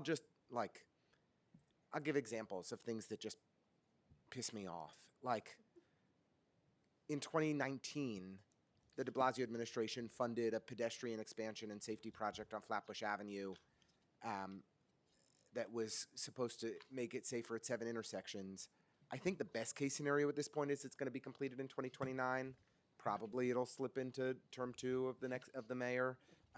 So that's 4 mayoral terms for us to complete a street safety project. We have a courthouse in downtown Brooklyn at 360 Adams. You may have read in the newspaper today where I'm trying desperately to evict the judges from their parking lot. But there's been scaffolding up at that courthouse for 20 freaking years, right? Like, there are kids who have graduated high school who are younger than the scaffolding that's up at this courthouse. We finally got DDC to start work on that recently, but it's been enormously frustrating, and it undermines quality of life, safety, et cetera. I could give you a list of 10 of these projects off the top of my head that I have, screamed at, tried to cajole, massage, any way we can to move these projects forward, and it just feels like they're stuck. When I work with DOT, I try to do everything I can to avoid a capital project because I know that it's my successor that's going to have the chance to celebrate its completion. It's just like, what's the damn point? I'd rather do everything I can via expense. When I work with the Department of Cultural Affairs, for the smaller cultural institutions in my district, I just don't give them money anymore for capital projects because they're going to want to spend the next 2 years on the phone with me telling me why their project can't move forward, and it's just not worth my time or their time for nothing to move, and I'd rather put the money into something that can actually get done. So that's just the frustration that I bring to this, and I think my colleagues bring to this. And so I'd love to just get some questions. I'll get some questions out, but I just wanted to vent for a second. This is not what my chief of staff told me to say today, though. She tries to get me to be a little nicer. So Chair Abreu got at this a little bit, but I just wanted to dig in further on Controller DiNapoli's recent report from last year, highlighting the 5,000 plus capital projects that 64% are delayed at least 3 months, 48% are delayed over 3 years. Do we have data on where we are today? Like, I realize it's day 3, so I apologize if it's an impossible question, but like, could DDC answer the question, maybe as a follow-up to us in writing, of what percentage of capital projects that DDC is currently working on are more than 3 years delayed? Yeah, I believe so. But it's the what constitutes a delay question that I think and I keep on mentioning because I think it's really important. Yeah. I think we would treat it as whenever we get the project, and whenever we, through front-end planning process, we estimate a timeline, and then from there, I would feel comfortable. From there, and without any major change in scopes, I would feel comfortable having that data. I don't know if it's easily available in the way I think you wanted. I would give a shout out to the Mayor's Office of Operations. They have a capital dashboard that has essentially every single capital project in the city easily available for the public and the council. I believe that data there is accurate. Just to interrupt you on that for Sure. a second, my understanding of the capital projects dashboard is that it covers about 60% of the city's capital commitments. So we value it, but it is not comprehensive, and it should be. And so we know there's a new mayor. I don't know if she's actually begun, but we have a new appointment for the Mayor's Office of Operations.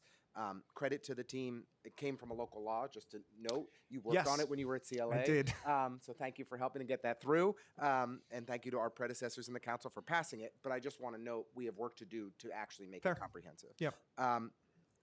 I interrupted you, though. If you were still going, I can. No, I was just going to say, listen, I'm going to be looking at all IT systems at DDC to make sure that we have internal tracking, and if there's a way to put that externally for folks to have a bit more transparency, I'm happy to. I think again, there's so many legacy systems that have been, that we've been using for a very long time that I'm very excited to look at how we can improve for the purposes of project delivery, but if it also helps for transparency, I'm open to that. It's our goal on transparency is to bring accountability, right? And so if we all collectively have the data and can look at it and can evaluate how we're doing, then we can push and say, hey, there's a problem here. Yeah. And if that data isn't clear, maybe it's clear to you all, but not to the rest of us, or maybe it's tracked in different places, like you were saying, the timeliness of a project versus the budget of the project are not necessarily being tracked in the same place. It does get complicated to be as tight as we need to be to manage things to successful outcomes. So that's the orientation here. We see phenomenal disparities in how sponsor agency projects are doing in terms of timeliness with DDC. Like, library projects are the most delayed. DOT projects are extremely delayed. Some agencies do better. I appreciate that, as you noted earlier, there's a wide variety of projects that you all work on. It's quite remarkable. But have you begun to think about why are some agencies doing better and some agencies quite simply not? Yeah, I don't think it's an agency issue. It's more of a project issue. The higher the unknowns, the likelier the delays will have. And so if a project is from a cultural institution of a building that was landmarked and built in 1895, you're probably going in through the scoping process with a lot of unknowns. And so, and same with street reconstruction projects that, again, especially in Manhattan, there's a lot of work under our streets that we just don't know about. There's also subway interference, or I'm sorry, I shouldn't call it interference. It's just subway infrastructure where we need GOs or temporary passes from the MTA for us to even touch that infrastructure. So there's a lot of coordination that needs to happen, but it's the unknowns that usually result in longer timelines. This is why I mean, like, sometimes it's easier to build a brand new project than it is to restore or renovate an existing one. And I think some of the alternative delivery methods that you spoke to are easier to deploy on Yeah. new projects, Yeah. right? And as well. Back in 2021, some time ago, Center for Urban Future put out a report, and in it, DDC indicated that they were intending to shave an additional 30 months off their 96-month project timelines. My understanding is things have gotten down to about 90 months, so we've shaved some time off, but a long way off from Sure. that goal. 96 months is 8 years, 7.5 years. 66 months, still over 5, not a expeditious process. But could you help us understand, and I, noting that in the intervening years, we had this capital project reform task force. You said some of those reforms are helpful. Yeah. We're still not seeing that make a demonstrable difference, though. So what has been helpful? Can you quantify what reforms are helpful and what reforms maybe were proposed that haven't yet been fully realized that would be helpful for us to prioritize? Yeah, so actually 2026 is going to be a very big year for DDC and alternative delivery. A lot of the projects that we started under design build, under the first design build authorization, are coming online now. Great. And those projects are being done in just a handful of years. I mentioned Shirley Chisholm Rec Center, Yep. which to me is incredible because I worked to fund it under the last year of Mayor de Blasio, and the fact that it got completed just earlier this year is incredible. That's the gold standard that we're striving for. But it is an alternative delivery project. And so design build and expanding our design build, I'm looking forward to all the briefings that I have from Jade and the team. But I think expanding the amount of alternative delivery usage throughout the agency, I think will really shave down those costs significantly. So I did want to dig in on exactly that. So the city's authorized to use design build specifically at about 8 agencies, if I have this right. That sounds right. I'm actually not aware of other agencies who want design build authorities who don't have it. I think there was a resolution. Fair, but the state has authorized us to do it through DDC, DOT, Parks, DP, SCA, Nycc, H&H, and DCAS. In your agency's report from last year on design build, DDC noted that the agency had awarded 12 contracts valued at over $800 million. 140 of it was for Shirley Chisholm, but you get a sense of scale. And it listed is, as of August 25, a total of 24 design build contracts.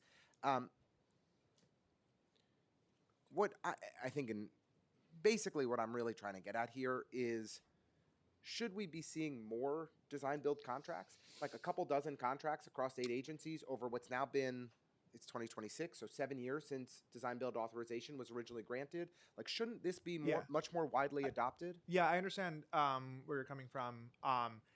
Design build is sort of a new process for a lot of us. I think it also includes a lot of training for staff to make sure they understand all the rules of design build, both on the admin side, so like the way we procure and put out a contract and the specs that a contract will have for design build purposes, but also for the delivery.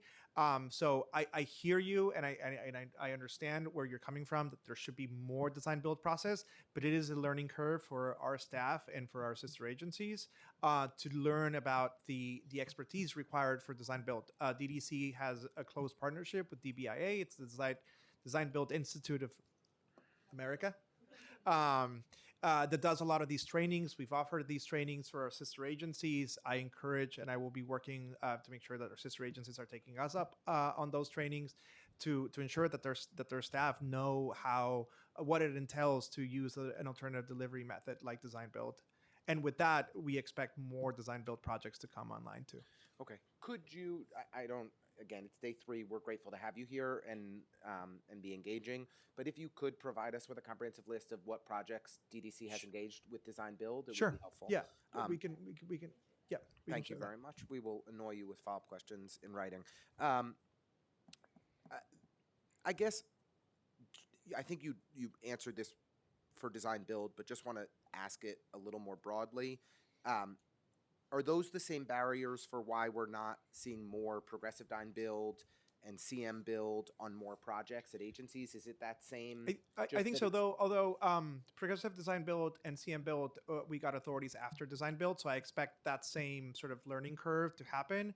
But for CM build, we're definitely moving forward with the projects. My understanding is that for progressive design build, there were some discrepancies in what we had asked for the authority versus what we got. But I will be doing a deeper dive on all alternative delivery methods. And do you feel confident at this point as we look ahead toward 2029 and reauthorization that we'll be able to make a strong case that this is really working and we're utilizing it at scale? Yeah, absolutely. And I think we have great examples, and hopefully by 2029 we're going to have a brand new jail as well in Brooklyn to show for. Okay. We're making good progress there. So I wanted to ask a little bit about change orders and scopes. So can you clarify the process for granting scope changes? Does any entity, kind of OMB, MOX, the contracting agencies, or like the sponsor agencies, flag vendors who submit high numbers of change orders? Are vendors' histories of change orders considered when awarding contracts? Like, who's providing that global analysis? Yeah, it's a very good question. I don't have the answer with me. It is something that I know it's an issue. So I will see what data we have. I think it's a fair point is sort of flag if there's vendors who just utilize the change order process for nefarious reasons other than real change orders. But I'm happy to look into that. I think it's a fair point. I would say though we have done a lot of things to limit the change orders, and nobody likes them. And I know it was one of the biggest points of contention or emphasis, I would say, in the Capital Reform Task Force. Is somebody from MOX here? John Kustors, would you mind joining us for this? Thanks. Do we need to do anything? We'll need a witness slip, but we'll do that after. Nice to see you. Thank you for being here today. MOX's oversight on change orders. Are you looking at just the same question I asked the commissioner? Like, are you looking at vendors that are submitting high numbers of change orders? Is that something that's being considered? Is that easily available information for us to analyze through Passport? So first of all, good afternoon, everyone.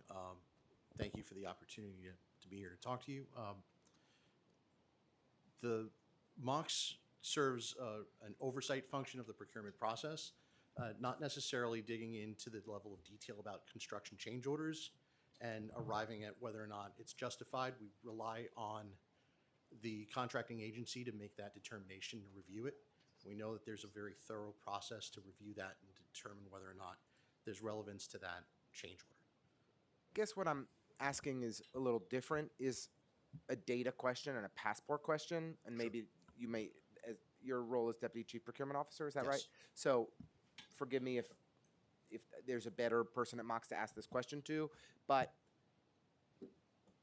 shouldn't Passport allow us to kind of easily pull the data of where there are high numbers of change orders by vendor, looking at whether there are vendors that are abusing the process and kind of applying for the lowest bid and then insisting on change orders again and again and again and again that increase prices, and we had to go with the lowest bid, but then this shady vendor keeps adding change orders in that don't actually make it all that affordable, and we could have picked a much more impressive and reliable vendor for slightly more money that didn't apply for the lowest bid? Shouldn't Passport easily be able to identify that for us and provide that analysis for DDC and other sponsor agencies to be looking at so that we understand this information a little bit better?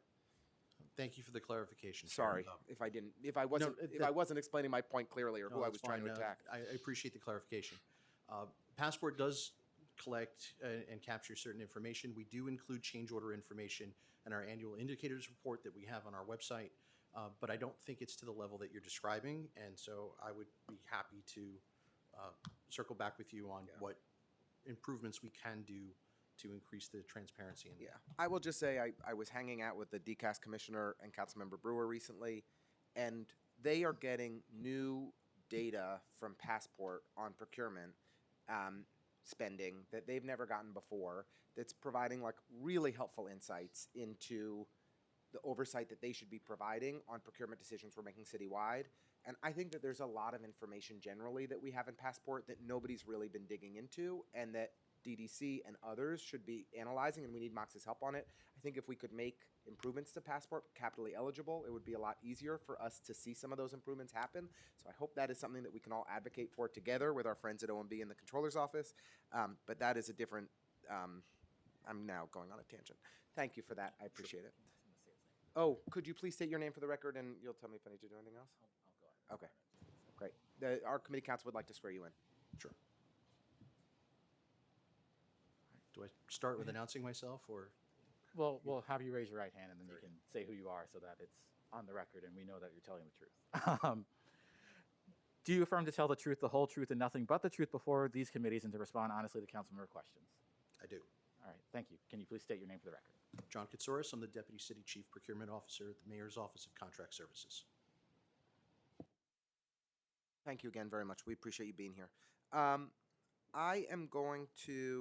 just would like to shift to project management a little bit at DDC. This was one of the issues that Controller Lander highlighted in his report as well. I'm trying to complement the things that Chair Abreu raised. He emphasized, and we've heard this informally from sponsor agencies as well, is that the unevenness in the skill set of DDC project managers has a big impact on project outcomes. And I was just wondering, as a new commissioner, are you thinking about professional development opportunities for project managers, opportunities to measure accountability for the projects that they have in their portfolios, around whose projects have consistent cost overruns, whose projects are delivered on time, whose are not?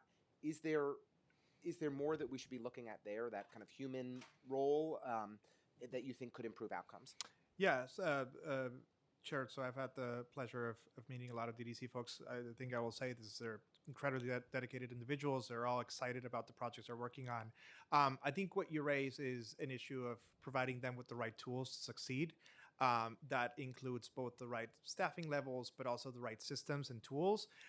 There's also, if there are lessons to be learned from very successful projects, what I'm committing to you is that we're going to be sharing those lessons across divisions and across units to make sure that those that what worked in one side of the public buildings, for example, can be shared across the different units and across that division. Same with the infrastructure team. So I think it's all about providing them the right resources to succeed, both, again, in terms of technology, but also training and role models, if you will, across the agency.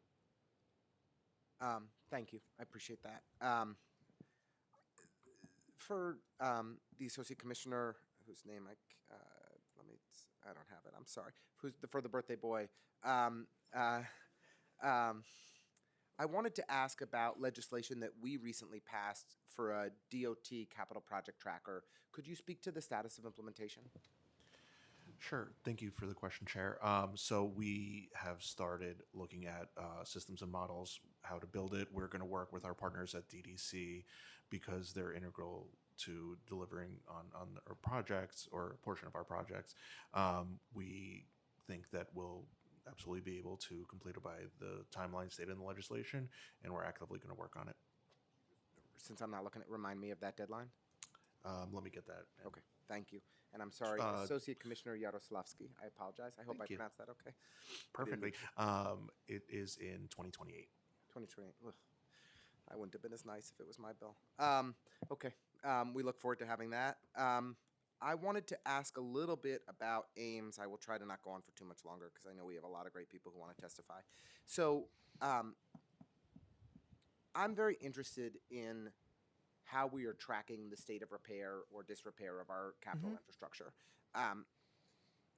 Could you share, if you're up to speed yet, I feel like all these questions are slightly unfair, but does DDC do a state, kind of an analysis of the state of repair of city assets and a plan for routine maintenance? You know, I was just talking to the Commissioner Katase about this issue. I believe we have a meeting with Nycc to see how they talk about the state of good repair for their assets. I believe we rely on our sister agencies or sponsor agencies who are the owners of the assets once we deliver the projects to do the Ames report. As Executive Deputy Commissioner at DOT, I was the signatory for DOT. And so, but I don't know that DDC has the list of assets, because once we deliver, we sort of give it to either Parks or DOT or DCLA to manage. So I can get back to you on that. I do not believe, however, that DDC would manage the We state had of good talked repair. to Commissioner Foley about some stuff, some pretty innovative stuff that he was working on toward the end of his term, his tenure, that I think you'll really enjoy as well as you dig in. You know, basically my overarching critique is that I should be able to, as a council member, ascertain what's the condition of a piece of infrastructure in my district. Like, it's a playground, a bridge, whatever it may be, have pretty good detailed information that a city agency makes available to me for what's that state of disrepair. And then I want to understand what's getting funded in the capital plan for the things that are not in good repair. And we should have accountability on that. And if OMB is choosing not to fund those projects in the capital plan, they should have to defend themselves. So we have some legislation toward that end. We hope to have a hearing on it in the near future. But I think DDC has a critical role to play because I think you all have the engineering and architectural assistance and analytical ability to evaluate what is the state of good repair or not, as much as any agency we have. And it's a cumbersome and big task, but I think it's really important. Sure, and we're happy to be involved. would love to discuss that with you further.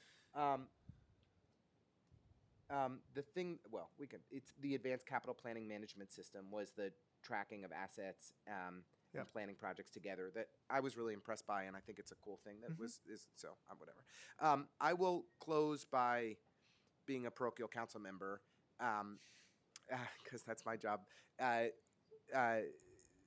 As you noted, Commissioner, the Brooklyn Borough-based jail is in our district, and it looks like you all have, done a pretty good job of staying on budget on that one. It's a big budget, but staying within it. I understand that the Brooklyn contract includes a guaranteed maximum price. That's how design-build projects usually Every work. design-build. That's right. Okay. And so each of the borough-based jails have that, and that is an effective tool for us to stay within budget, essentially. Can this be used in other contracts that are not design-build? Is that like a mechanism that we should be looking to expand if it keeps us within budget? Right. We do early delivery incentives in a lot of projects. How are those going? Well, Mostly parks? Mostly parks. Let me get back to you. Okay. DOTs too. I think it should be standard for. If not, I will make sure that it is a standard part of the contracts for our DDC projects. Great. But let me get back to you on whether or not the maximum price is something that we can implement for non-design build projects. I don't know the answer. I'll check with our legal. I appreciate it. Yeah. This is a plea that I'm making to many of your colleagues across the administration, but I'm going to make it to you today. I've made it to the deputy mayor and others as well, and multiple other commissioners. But my understanding is that there is some contingency in this contract that we've not yet had to use because you've been doing such a great job of keeping us on budget. What I'm most concerned about in this facility is the lack of access to outdoor space. I do not believe that the outdoor space is currently designed within the housing units is outdoor space at all. And it may meet SCOC requirements, but I don't think it will serve the detainees there well, and that people who often, too many people in Rikers, and hopefully we're going to speed up our case processing and get people in and out of our pretrial detention systems more quickly, but with so many people in there for 1 year, 2 year, 3 years, not having real access to outdoor space is just profoundly harmful to someone's mental health. So there is a roof space. It's, in my opinion, under-designed. There's like some gardening that's intended that people can do up there. I think it should be a real recreational space. I think we have to look at this right quick because we just topped out.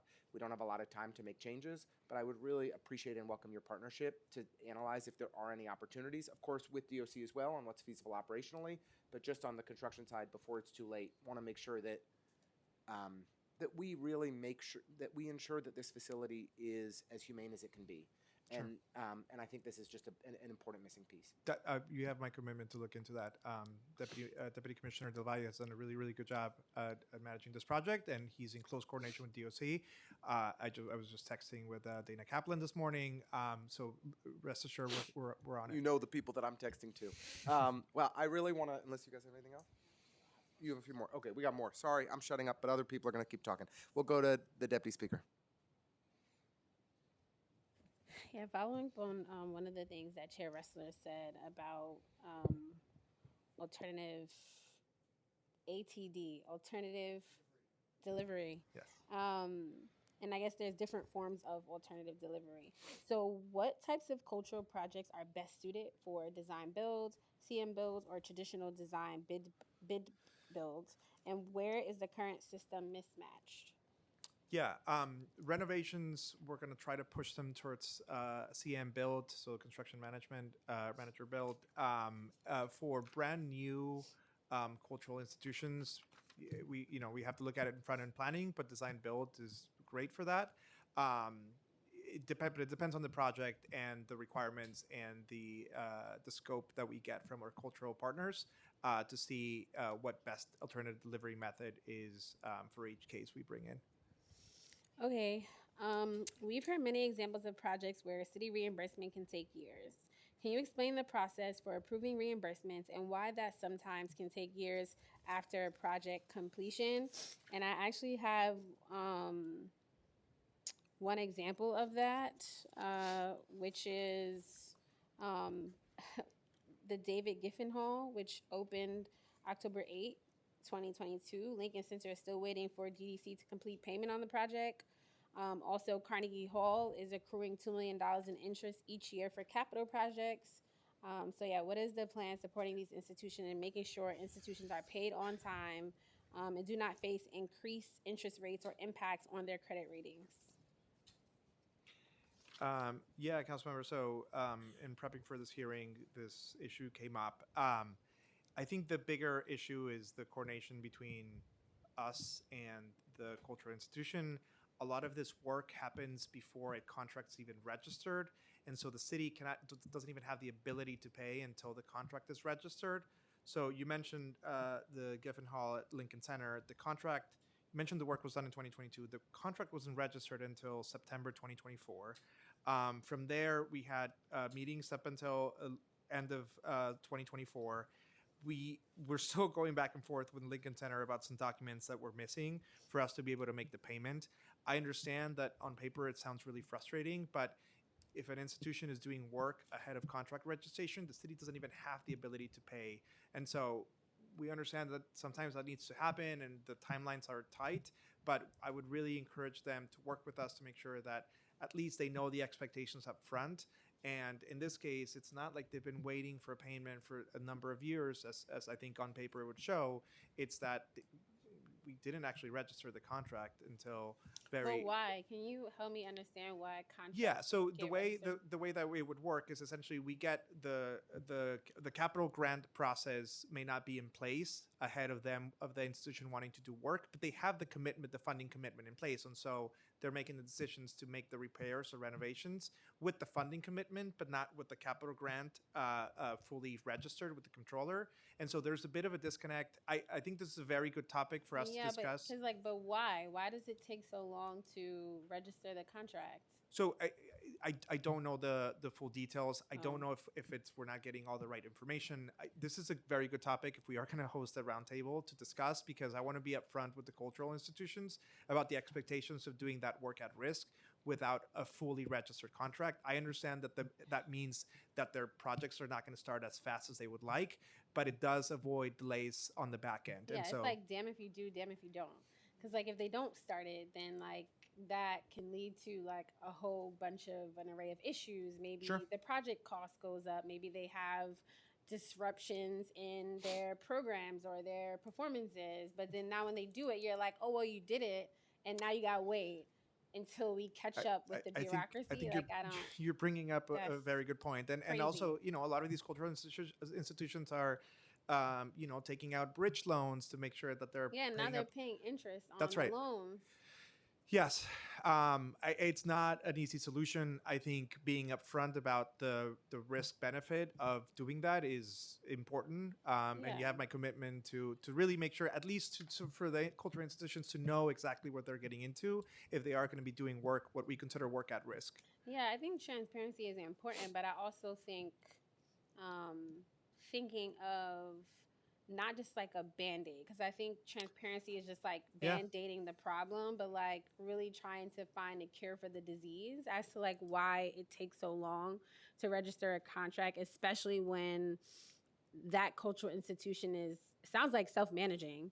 um that's like that is when we really should be helping the cultural institution by like at the very least registering the contract so they can get paid. I would say, council member, it is not just the cultural institution at times that's missing documents. It could be the contractor not provide. There's like the request for like the city has to approve subcontractors.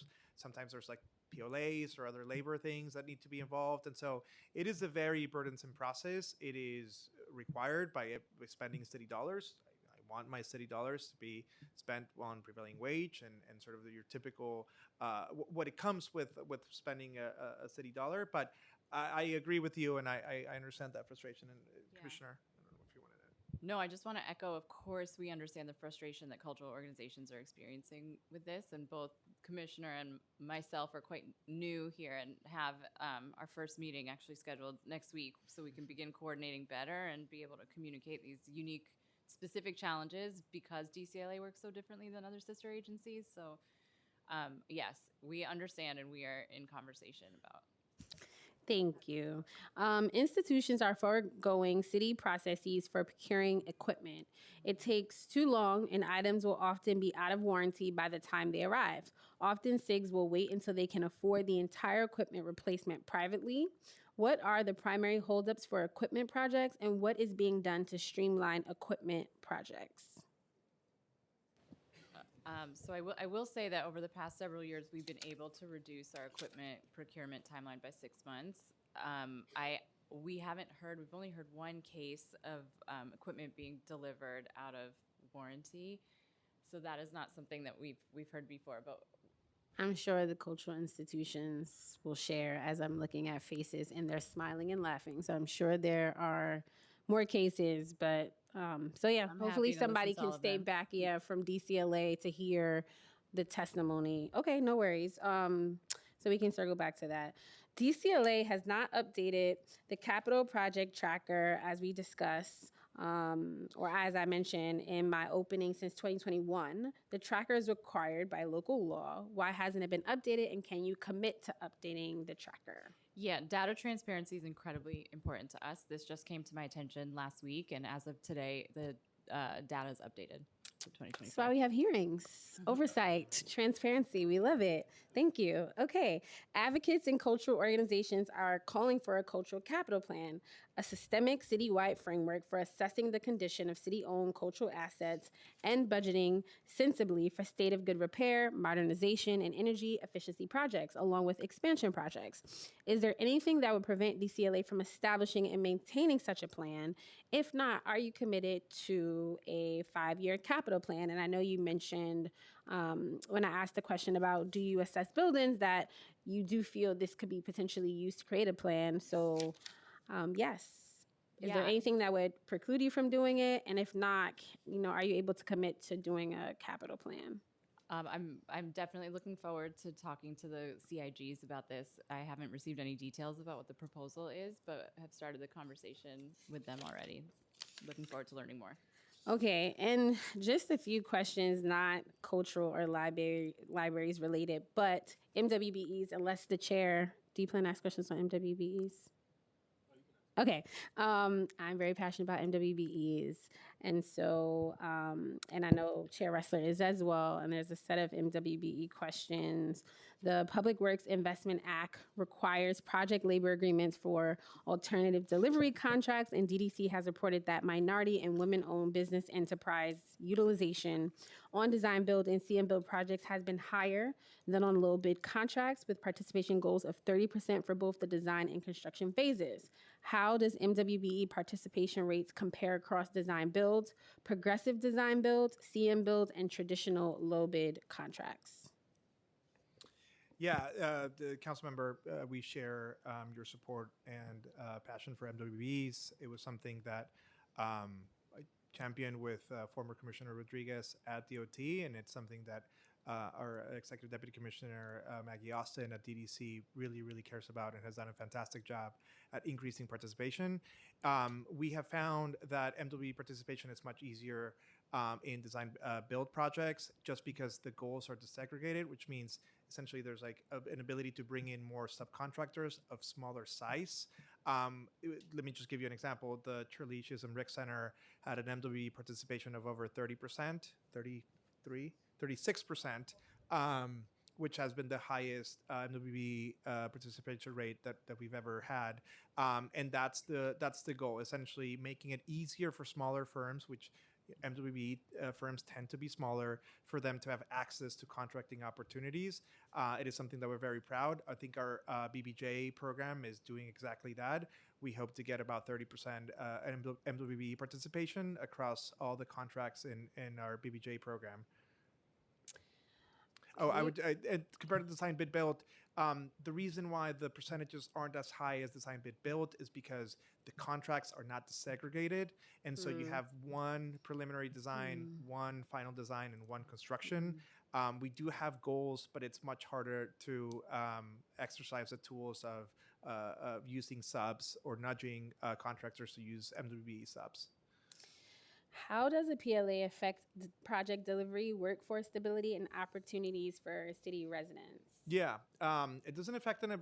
We believe it enhances them. It is essentially a PLA is sort of setting the rules of the game ahead of the project.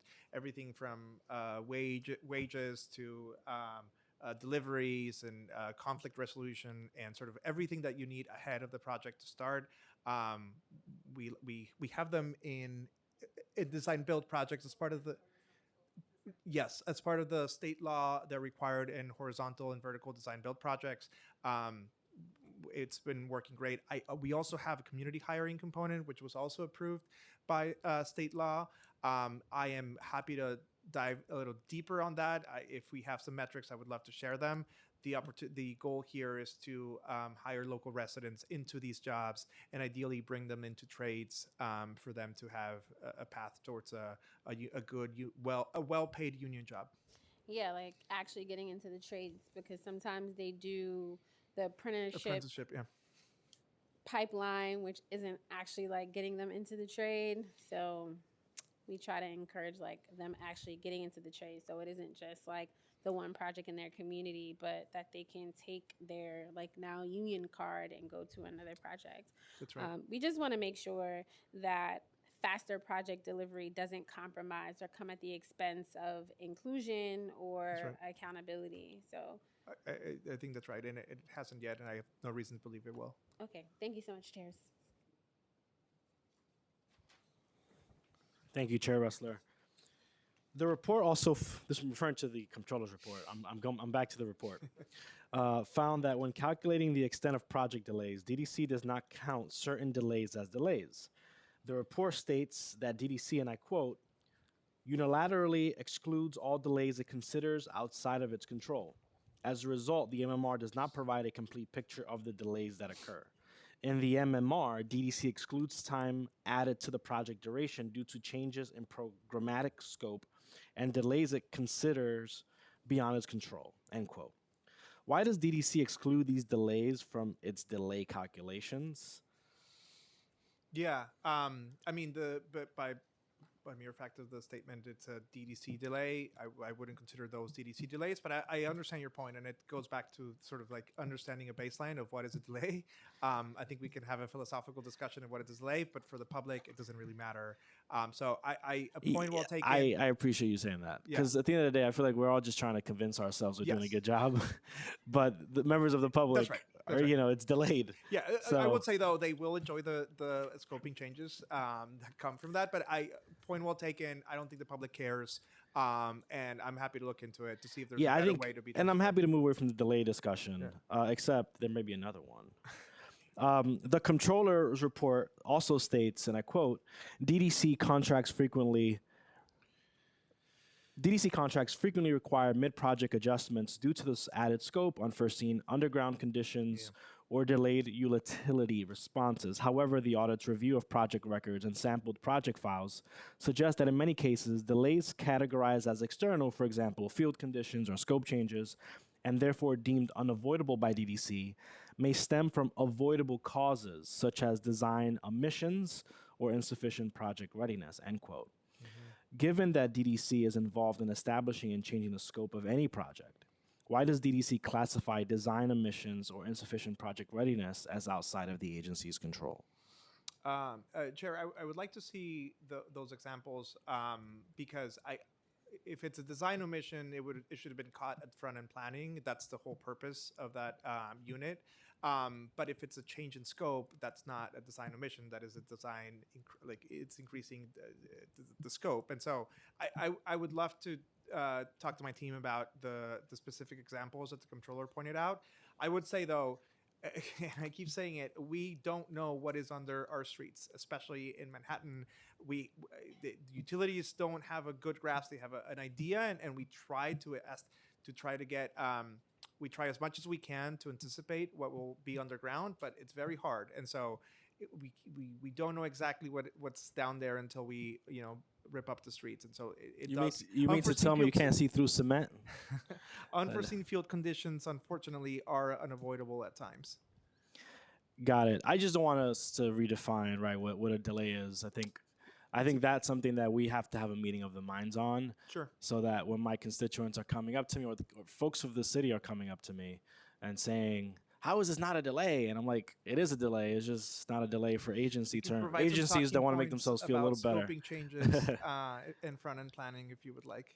All right, I have questions for DOT, and I'm gonna get to the one that my constituents really, really care about, and I know that I have plenty of them here. I see Ann, I see Jack Fogel. Are there other folks? And Lynette. These are folks who have had to live. These are folks who live in my building, by the way, and these are folks who keep me account, and I told them to show up today, so I'm very proud of them for coming up and holding me accountable. It's getting to the point where even my doorman is asking me about the status of projects from the city. Seriously.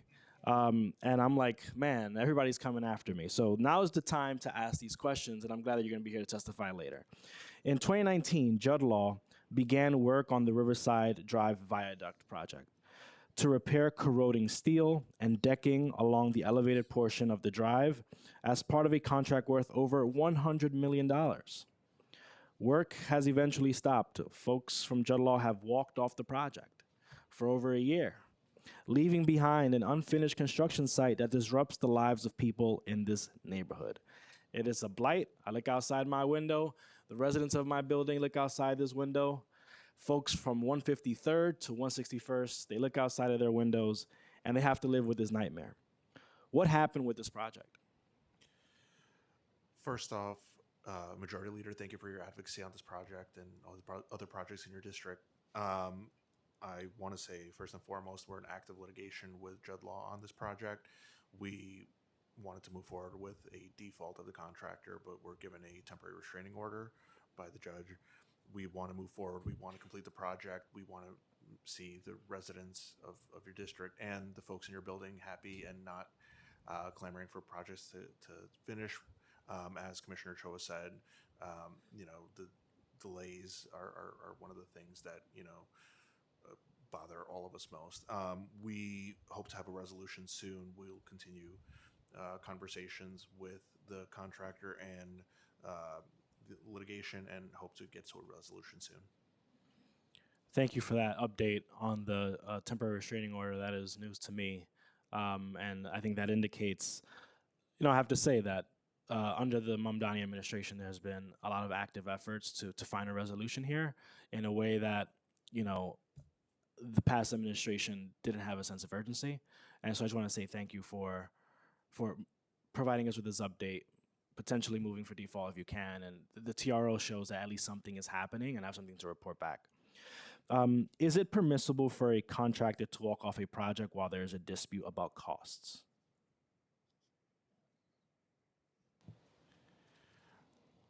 We do our absolute best to make sure that we can come to an amenable solution with contractors. Of course, things happen that are outside any of our controls.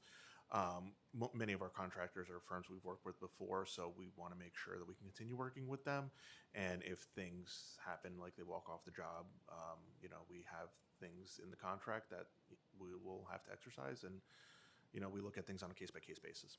I mean, I would suspect that it would not be permissible for a contractor to just walk off a project. But I understand that the city is holding them accountable We do by our best. moving forward with enforcing the terms of the contract through the default proceeding. Yes. And so I hope that that pressure stays on. Well, Does the city have a timeline for work resuming on this project, or is that all that contingent on the resolution of this default, et cetera?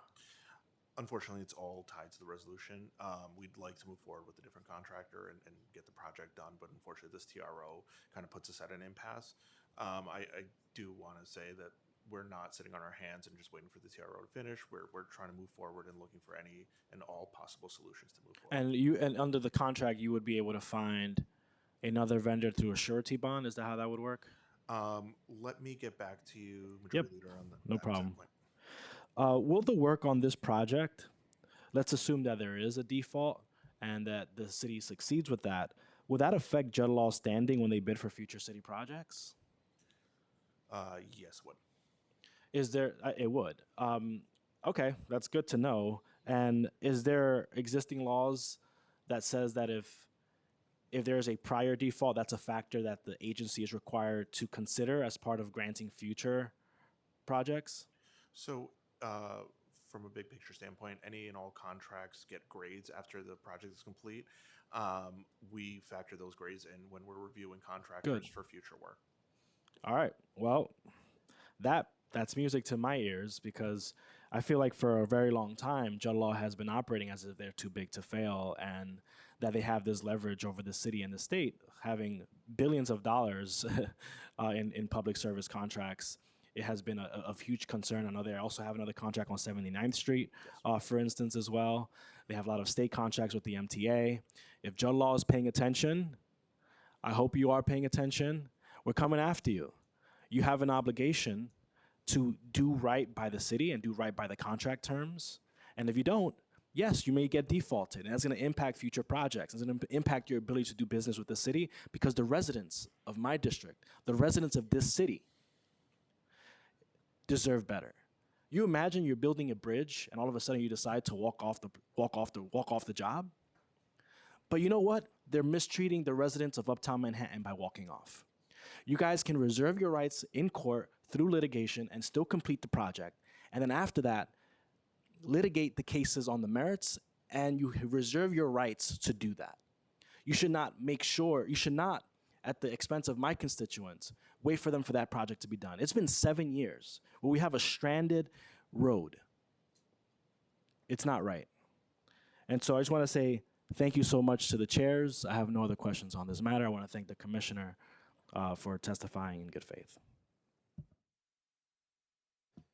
Thank you. Just before letting this panel go, I did want to underscore to Commissioner Ochoa, I think that there was some good work over the last year in expanding underground mapping efforts. And, I think it's so important that the utility companies work collaboratively with us, that National Grid and Con Ed are held accountable to share transparently their information, and that we're all mapping it.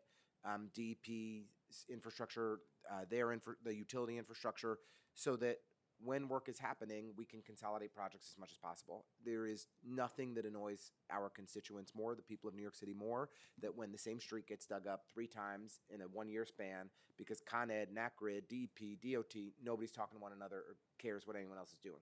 And the utility companies in particular, I think, have zero you-know-whats to give. So how we bring them to the table and hold them accountable is really important. With that, I want to thank you all for testifying today. We really appreciate your thoughtful testimony. Thank you. Hope you all have a wonderful afternoon, and congratulations to the new commissioners once again, and happy birthday. All right, we're going to first bring up the libraries. So we'll bring up, and forgive me if I can't read anyone's handwriting, David Lamb from NYPL, Karen Sheehan from BPL, and John Castamaris from Queens Public Library, QPL.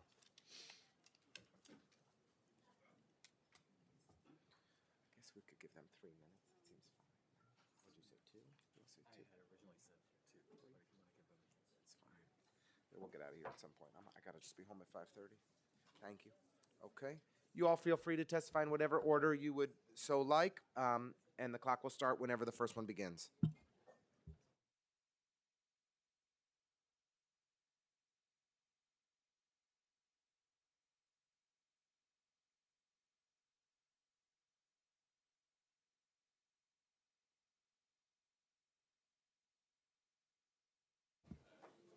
Yeah. And could There we go. one of the sergeants, would you mind closing the doors just so we can get some of the noise from outside? Thank you.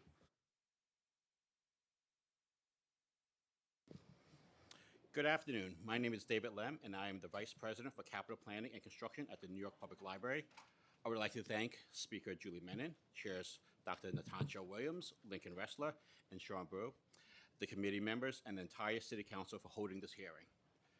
NYPL's 92 locations across the Bronx, Manhattan, and Staten Island are integral community hubs offering free access to books, computers, internet access, and programming for all ages.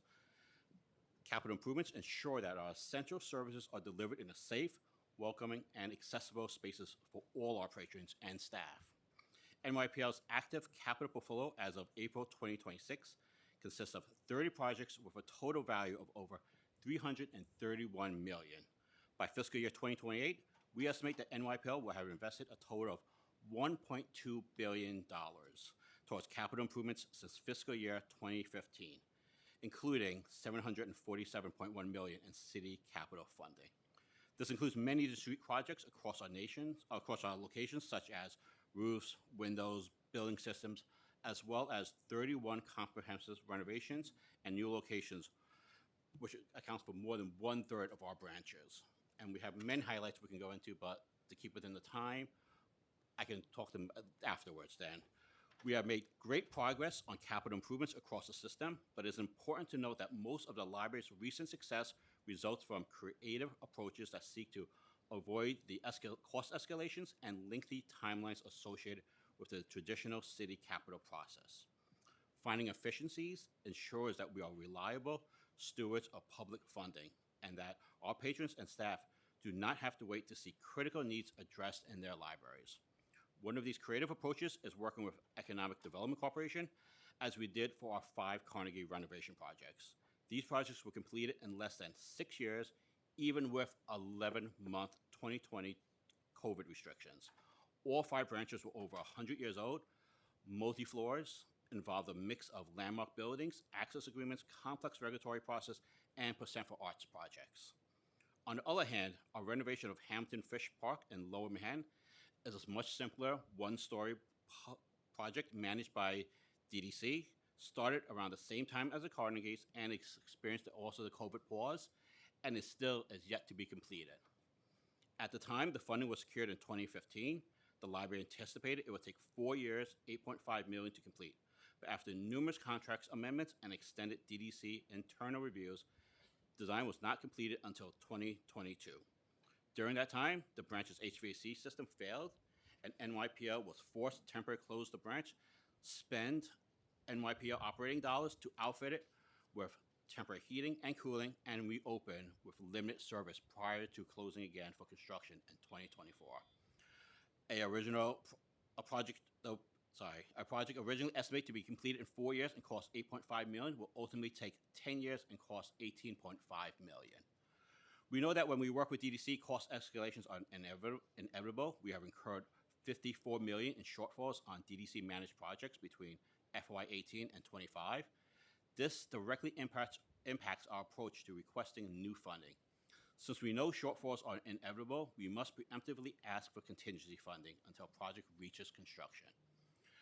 The council has provided unallocated capital funding, which allows us to plug shortfalls and initiate emergency projects as they arise. We'll just ask you wrap up if you can get a Okay. chance. Thanks so much. We'll go through then slide through some of the what I'll talk about is some of the opportunities and alternatives that we have approached to some of these because we cannot rely on the DDC and the capital process. Some of the items that we've done is we've done library culture grants, pass-throughs where we self-manage projects. But as you mentioned, there are issues with this. We do have large outlays of cash that we have to wait for reimbursements on, and that is it impacts our capacity to manage other projects and continue other work. Thank you so much. That's Okay. great. We really appreciate it. We have your full written testimony and it's submitted into the record. Thank you. Good afternoon. Deputy Speaker Dr. Williams, Majority Leader Abreu, Chair Ressler, and members of the committee. My name is Karen Sheehan, and I am the Executive Vice President for Finance and Administration at the Brooklyn Public Library. Library's capital planning, facilities management, and finance teams are among the departments that I oversee. Thank you for the opportunity to testify today. The libraries are modern town squares, among the most democratic spaces in the city. We provide safe, welcoming environments for everyone who enters our doors. In Brooklyn last year, our buildings hosted more than 6 million visits, but the strength of our institution, in a very literal sense, is tied to the strength of our roofs, the reliability of our boilers, and the safety and accessibility of our spaces. I want to thank this council and the mayor for your partnership. Because of your longstanding investment in our branches, Brooklyn Public Library is undergoing its most significant era of rebuilding in decades.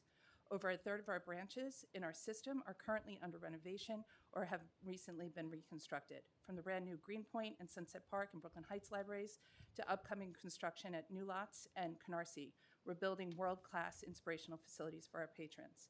However, the story of our capital success is shadowed by the growing deferred maintenance crisis. In Brooklyn, the average age of our branches is 74 years, with 20 of our 62 locations over a century old. It's no wonder that last year, BPL lost over 1,000 hours of public service to infrastructure failures. When these infrastructure failings cannot wait for a planned capital project, we're forced to raid our operating funds to respond to these emergencies. It's the most expensive and least efficient way to run our facilities. Building maintenance emergencies divert about $1 million out of our operating budget every year. Every expense dollar that we spend on an emergency repair is one that we cannot spend on programming or boost our collection. BPL is the steward of over 1 million square feet of city-owned buildings, while we carry a burden of more than $400 million in unfunded capital needs. Our capital crisis is in large part due to inadequate funding. Without a source of recurring unallocated capital funds, we are forced to respond to emergencies rather than plan for preventative maintenance. Over the years, the Council's lump sum capital allocation has been a lifeline, allowing us to address these urgent repairs. We're facing $12.8 million in DDC project shortfalls, and City and Council's capital funding has been instrumental in helping keep us these projects moving forward. We're very grateful for your support, and once again, we are requesting another $10 million from our Brooklyn delegation. We're also submitting a 10-year capital plan to the administration of $276 million, which will enable us to do comprehensive overhauls like we have done in the past. Comprehensive branch renovations address multiple improvements in a single project, saving time, money, and reducing library service. We've leaned into creative solutions that BPL has taken on our own. We've laid it out in our written testimony, but essentially BPL managed projects with city capital grants that we have done over the last couple of years include co-locations with housing and cultural institutions. Currently, BPL has 39 capital projects with the Department of Design and Construction, 28 active projects, and 11 that are being initiated. We appreciate the efforts of the DDC team that they've made to improve project management and delivery. Together, we have learned to become more deliberate in the scoping projects for greater success. They are active partners. However, we would like to note some structural issues that the city could continue to improve upon. Front-end planning unit, which we heard a lot about earlier, began as a solution to define project scope and develop more accurate cost estimates before project initiation. We'll just ask that you wrap up when you get a chance. Okay, instead it's become a lengthy, cumbersome process. The procurement process for design services, legal review, and pre-construction services is extensive and is drawn out by a long bid packaging process. If some of these reviews could happen concurrently and timelines condensed, we would save time and money on our projects. If you'd like, I can stop there. That's great. No, we have your testimony submitted to the record, and we do, I know, have some questions, but we'll go to Queens, and then we'll ask some questions. Good afternoon. Good afternoon, Deputy Speaker, Majority Leader, and Chair, and other members of the New York City Council. Just want to give you a fair warning. Speed is not my strong point, but I will try to breeze through the written testimony and pull out some of the highlights. We have across the borough of Queens approximately 66 locations totaling just under 1 million square feet. The average vintage is just above 50 years old. Currently, we have 37 active capital projects with DDC totaling $450 million in construction cost only. And I want to make sure everyone understands that, right? So construction cost is about 70% of the total funding obligation. So it's $450 million in construction costs. We also have 4 self-managed capital projects totaling about $21 million, again, only in terms of construction cost. Our commitment rate has been steadily improving. When I say our commitment rate, I'm talking about Queens Library specifically. And commitment rate is most easily defined as the efficiency with which the planned capital budget is converted into registered contracts in a given fiscal year. So we've topped out at an 84% success rate at $70.7 million.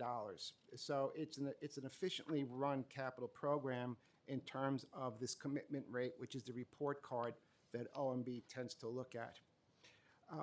As far as time, I just want to also state that our records show that on average, from design start to design end, on a DDC managed conventional design bid build project, it's 9 years.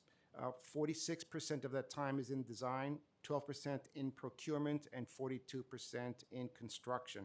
We're working with DDC to improve some of these timelines. We've created an internal infrastructure that addresses scope, shortfalls, and standardized design. And we expect that to yield positive results in the foreseeable future. We do on occasion, in cases of urgent repairs, we have to dip into our expense funds to take care of these urgent matters, primarily HVAC infrastructure. And we have on occasion we've been involved with the New York City Pass-Through Project, most recently our Bay Terrace renovation, about a $4.7 million renovation.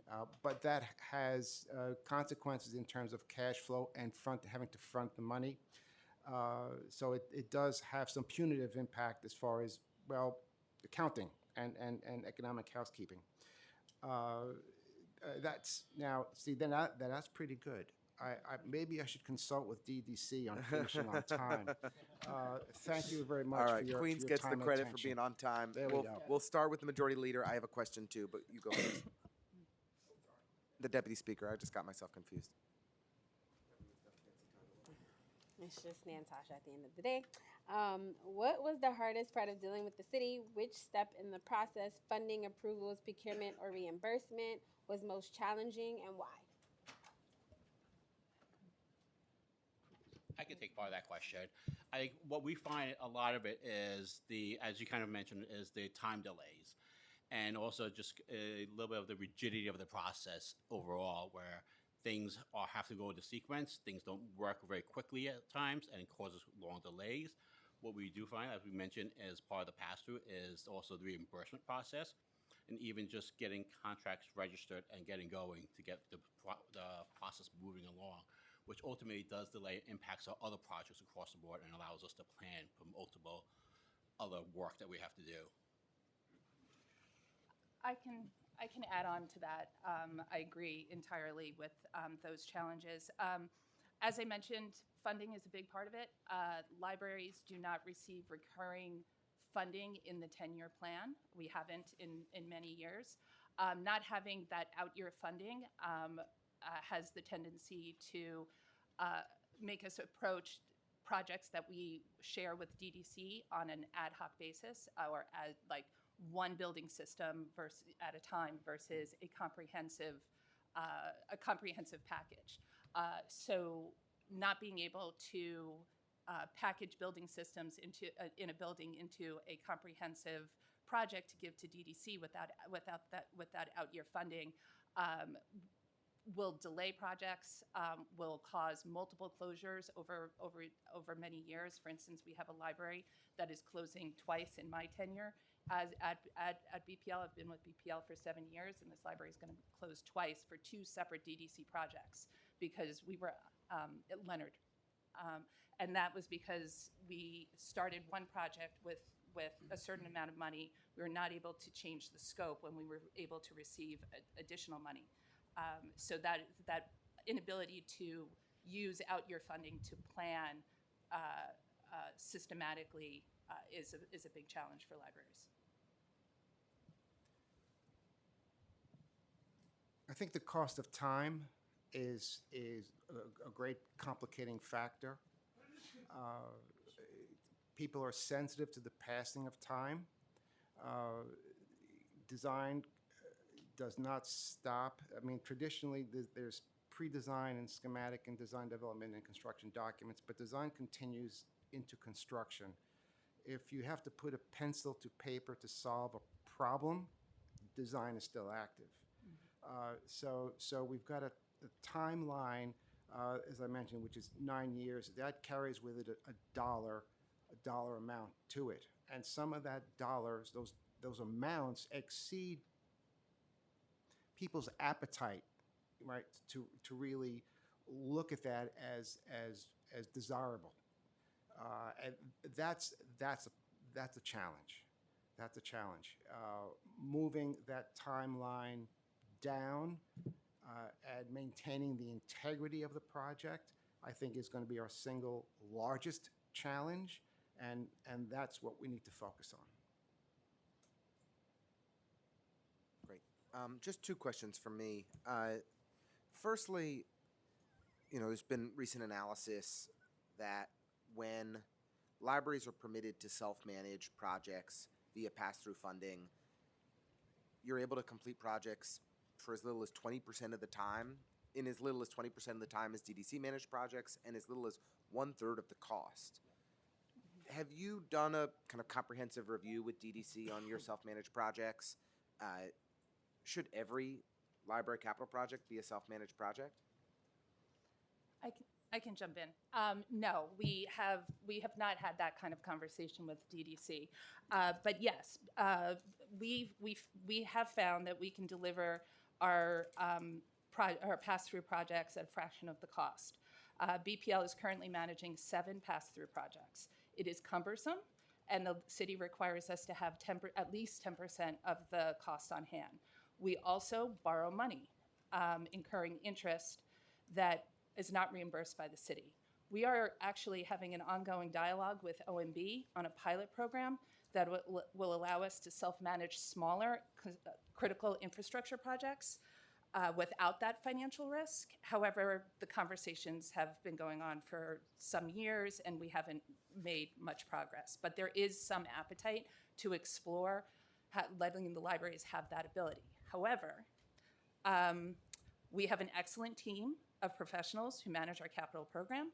We follow the same rules, and so we know it's possible to deliver the projects more efficiently and at cost.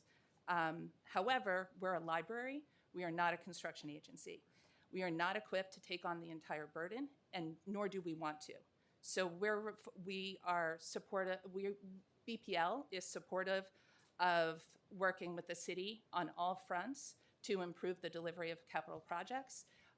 That would include improving the pass-through program, but as far as BPL goes, we do not feel like we are in the position to take on the entire portfolio. Yeah, I mean, look, I think I've had this conversation with President Johnson, and my advice to the library systems is to think about what are consequential wins in a budget where we don't have a lot of money.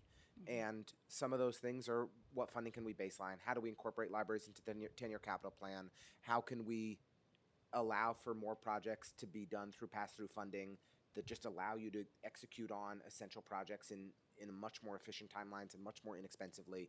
We're working at the Contracts Committee on some reforms to the returnable grant fund programs. We'd like to expand them and make sure that there's more resources available to entities like libraries. So would love to continue those conversations. I just one other question. I majority and the deputy speaker has a question too, and then we'll wrap the panel. Is the majority leader mentioned this report by Controller Lander many times today from December 26th of 2025. One of the last things he did before he shut the lights off at One Center. But he did a review of city agencies that have more than $750 million in capital spend, and who and what their timelines are on projects with DDC. And far and away, the worst performing agencies are our libraries. It takes parks a third of the time to complete projects. It takes cultural affairs a third of the time to complete projects as it does for DDC at our library systems. On average, it's 1,636 days to of average delay. Average delay of 1,600 days. I can't even fathom that. So, I mean, for all of the cultural institutions in the room who are feeling frustrated, you should really feel a lot of empathy for your friends in the library systems. I appreciate somebody laughing. Thank you. It was intended for that. But why are libraries the most screwed by DDC?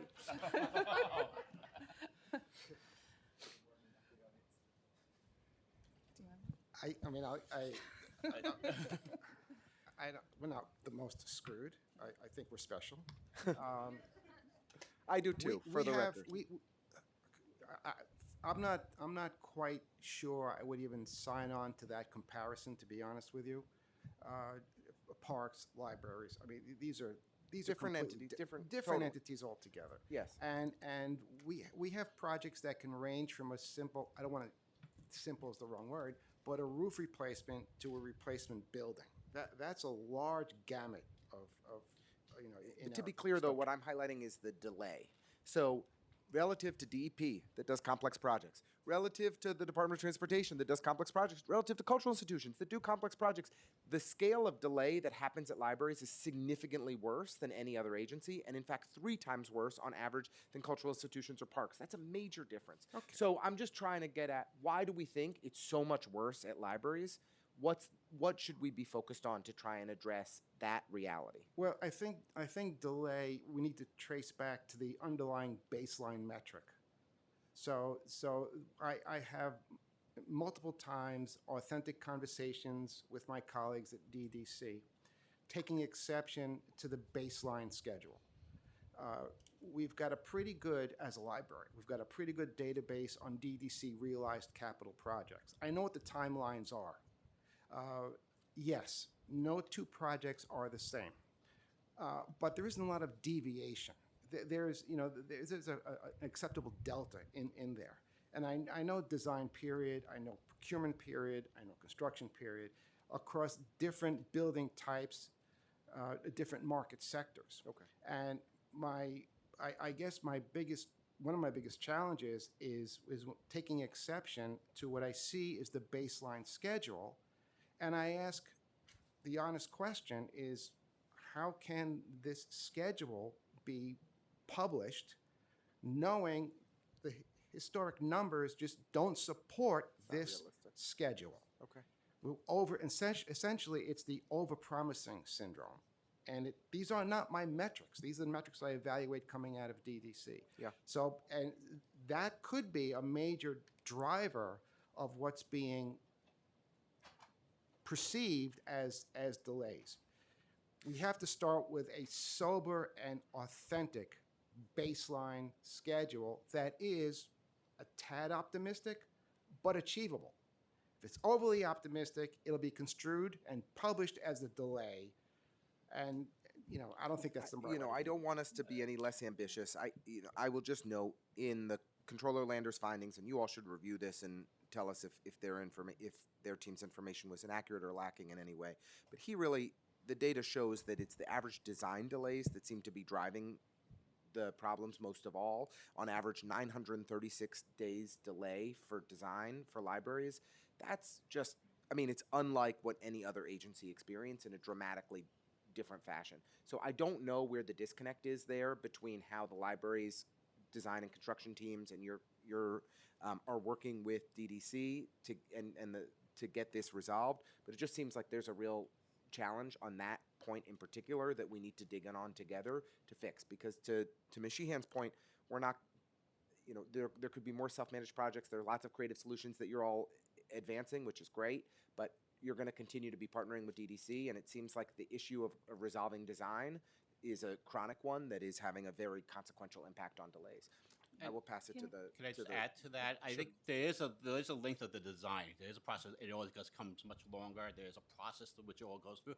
But what we also find a lot of time is also in the procurement process, and that is very lengthy. And even the A&E review process that kind of basically puts a stop to the project before we can move ahead to the next kind of goal, essentially, which is the procurement. So when you have those that runs not simultaneous, but rather concurrently, you're waiting for one after another, and that just creates a backlog and creates that much longer delay across the board then. I agree. Great. One more Yeah, from you. yep. Which is trying to ascertain the real time impact. And so, how does a timeline or a missed timeline affect your operations? Do delays impact programming, staffing, or reopening plans? If you could just share anything for us to understand the real world impact and consequences of the many issues that you described. I remember I was talking to the library presidents about how often the libraries have to close per year on average, and which was quite alarming, how many libraries are closed due to a capital issue, an emergency issue, and or just a full capital project. So if you can just share like the consequences of this. Sure, I can get started. As I mentioned, last year BPL lost 1,000 hours due to building infrastructure repairs, right? So we had to close because our boilers weren't working, our HVAC systems weren't working, or we had a major leak in the facade or roofs. That was 45 days of library service that we lost last year. And that was pretty typical. And so that's just what we lose on a regular basis when we're trying to keep the libraries open. When we have to close because of a DDC construction project, unlike, I guess, some of the culturals, we actually turn over the entire building and we close the libraries for the entire construction period. That's a minimum of 2 years, basically. And so you have a library, you have a community that is without a library for 2 whole years. And that has a corroding effect on that community's ongoing relationship with the public library.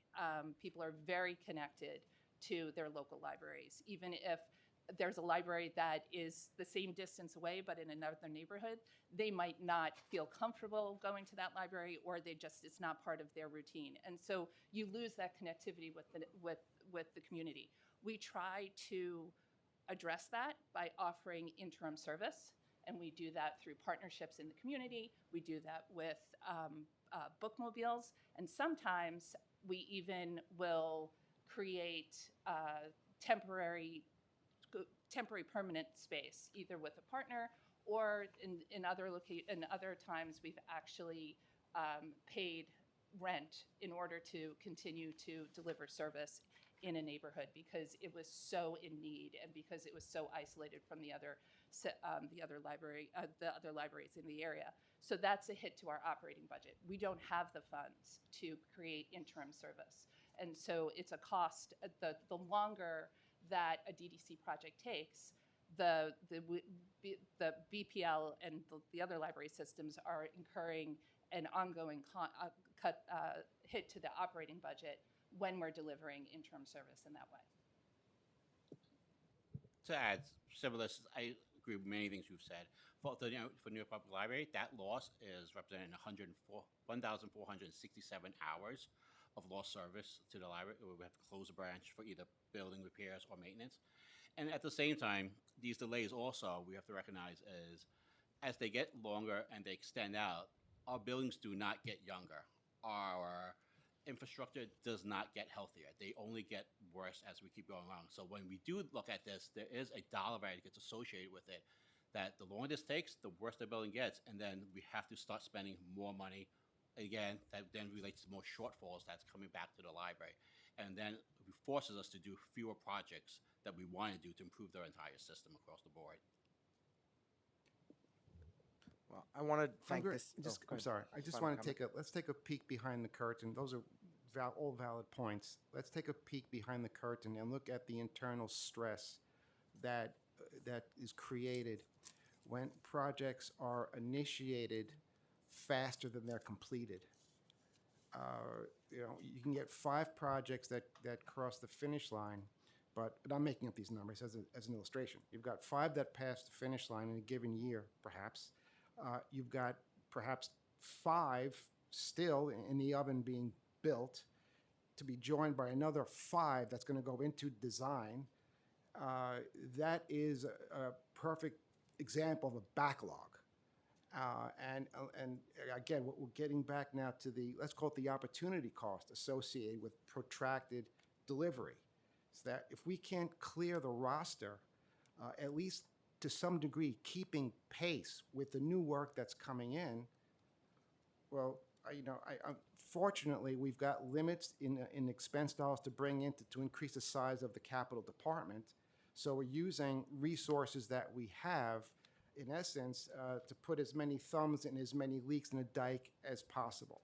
That's an internal stress situation I'm sure my colleagues also experience, not seen by the community, but it does take its toll.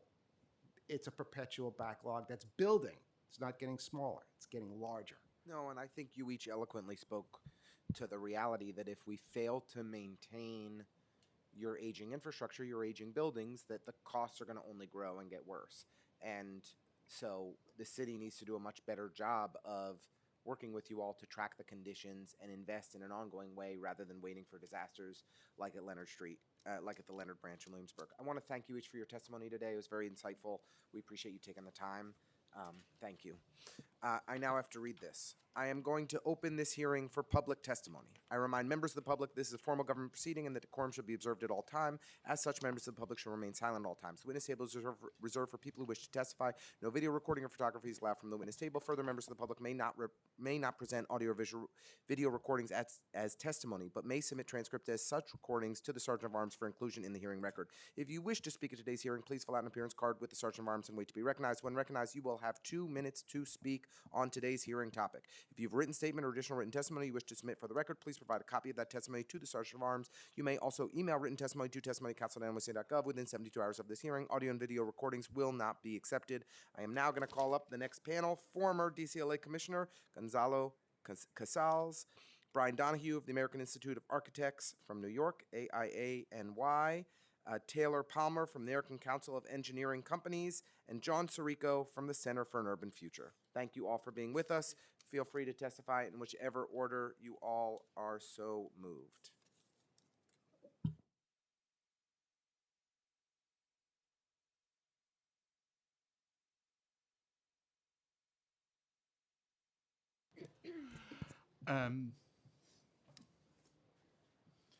Deputy Speaker, Chair, and Majority Leader, thank you for the opportunity to testify, and more importantly, for having done the homework. I can skip half of my testimony and go directly to the recommendation. I just want to say that cost overruns, delays, and operational instability are not the discrete problems of this of the capital process. They are symptoms of their system outputs. Actually, the underlying problem is governance and deliver system defined by layer approvals, fragmented authority, and I want to make emphasis on that. Weak accountability, no data systems, and rigid procurement law, which together institutionalize delay.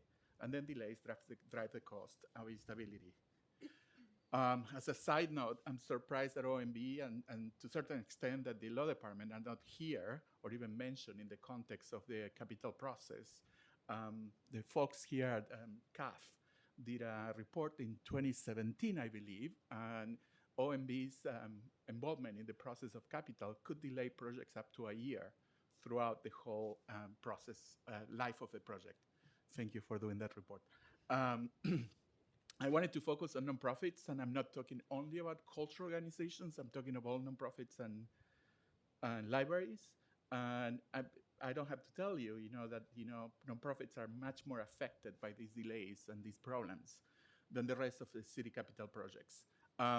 When I was commissioner during the de Blasio administration in the summer of 2021, the former first deputy mayor, Lorraine Grillo, who then she was the head of the School Construction Authority, and the Department of Design and Construction joined, Deputy Mayor Vicky Bean and all of us agency heads in that portfolio to help us think, throughout the how to fix the city capital process. Her presentation lasted, less than a minute. She said, if you want to know the secret, it's in the name. She was referring to the word authority. Today, we want to propose the creation of a nonprofit construction authority that the mayor and the speaker should jointly pursue state legislation to establish the new New York City Nonprofit Authority and a public benefit corporation model on the school construction authority to consolidate the lever of city-funded nonprofit capital projects, reduce timelines, and lower costs. I have much more to say. The only thing that I want to add to this is that many of the smaller agencies like DCLA,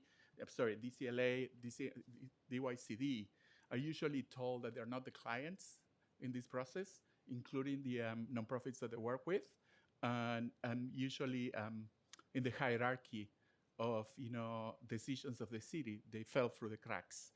I'm not surprised that the libraries have so many delays. They're not even an agency sometimes. There's a chart on my testimony with the volume that this would be, while the funding would be smaller than DDC and SCA. The amount of projects would be comparable to DDC. So there's a volume for this. We have a policy recommendation that we can share with you with more details. Thank you. This was great testimony. Thank you for being here. We really appreciate it. Hi. Thank you, Chair Ressler, Chair Abreu, and Chair Williams for holding this hearing today. My name is Bria Donahue. I am the Director of Government Affairs for the American Institute of Architects New York chapter. We are the leading design nonprofit representing 5,000 architects and design professionals committed to positively impacting the physical and social qualities of our city. Building a vibrant, resilient, affordable city requires sustained investment in public buildings, infrastructure that make housing, mobility, and essential services possible. As needs grow and capital budgets tighten, every project must do more: strengthen the public realm, advance the clean energy transition, and increase resilience to climate threats. AA New York recommends the following to improve how the city delivers capital projects. First, launch a coordinated citywide capital planning process. Second, modernize and streamline oversight processes. Third, convene a city industry task force. Fourth, expand authorization of alternative project delivery tools. And fifth, invest in public realm as infrastructure. In addition to these specific recommendations, adding staff is essential for agencies to deliver capital projects in a timely manner. A competent owner who can make decisive decisions in a timely manner can make a monumental impact, and having robust in-house capacity to do so, both at DDC and at sponsor agencies, allows the city to deliver projects faster. One additional challenge we've identified that we've heard from many of our agency friends and partners is navigating what items are determined as capitally eligible can be a real roadblock that they face. So we need increased transparency and flexibility in how these decisions are being made so that the city is able to effectively deliver priority capital upgrades in a clear and timely manner. With long-term strategic interagency capital planning, empowering agencies with the right tools, investing in capacity, and centering quality, the city can ensure that every dollar spent delivers maximum value and capital projects are delivered in an efficient manner. Thank you for the opportunity to testify, and we look forward to working closely with the council to execute meaningful reforms, and there's much more details on our recommendations in our written comments. Thank you so much, Ms. Donahue. Great. I also have my copy of my testimony here, so if someone's look at that. Hi, everybody. My name's Taylor. Sergeant, would you mind grabbing some of those testimonies just for us to be able to review the hard copies from Ms. Palmer? Thank you. Okay. All right. Hi, everybody. My name is Taylor Palmer. I'm the New York City Director of Government Relations for the American Council of Engineering Companies of New York. So we represent the engineering community here. So we represent about 250 engineering firms with about 33,000 employees who do any work from working with Nycc, DOT, DDC, SCA, et cetera. So pretty much our folks do work across the spectrum in the city.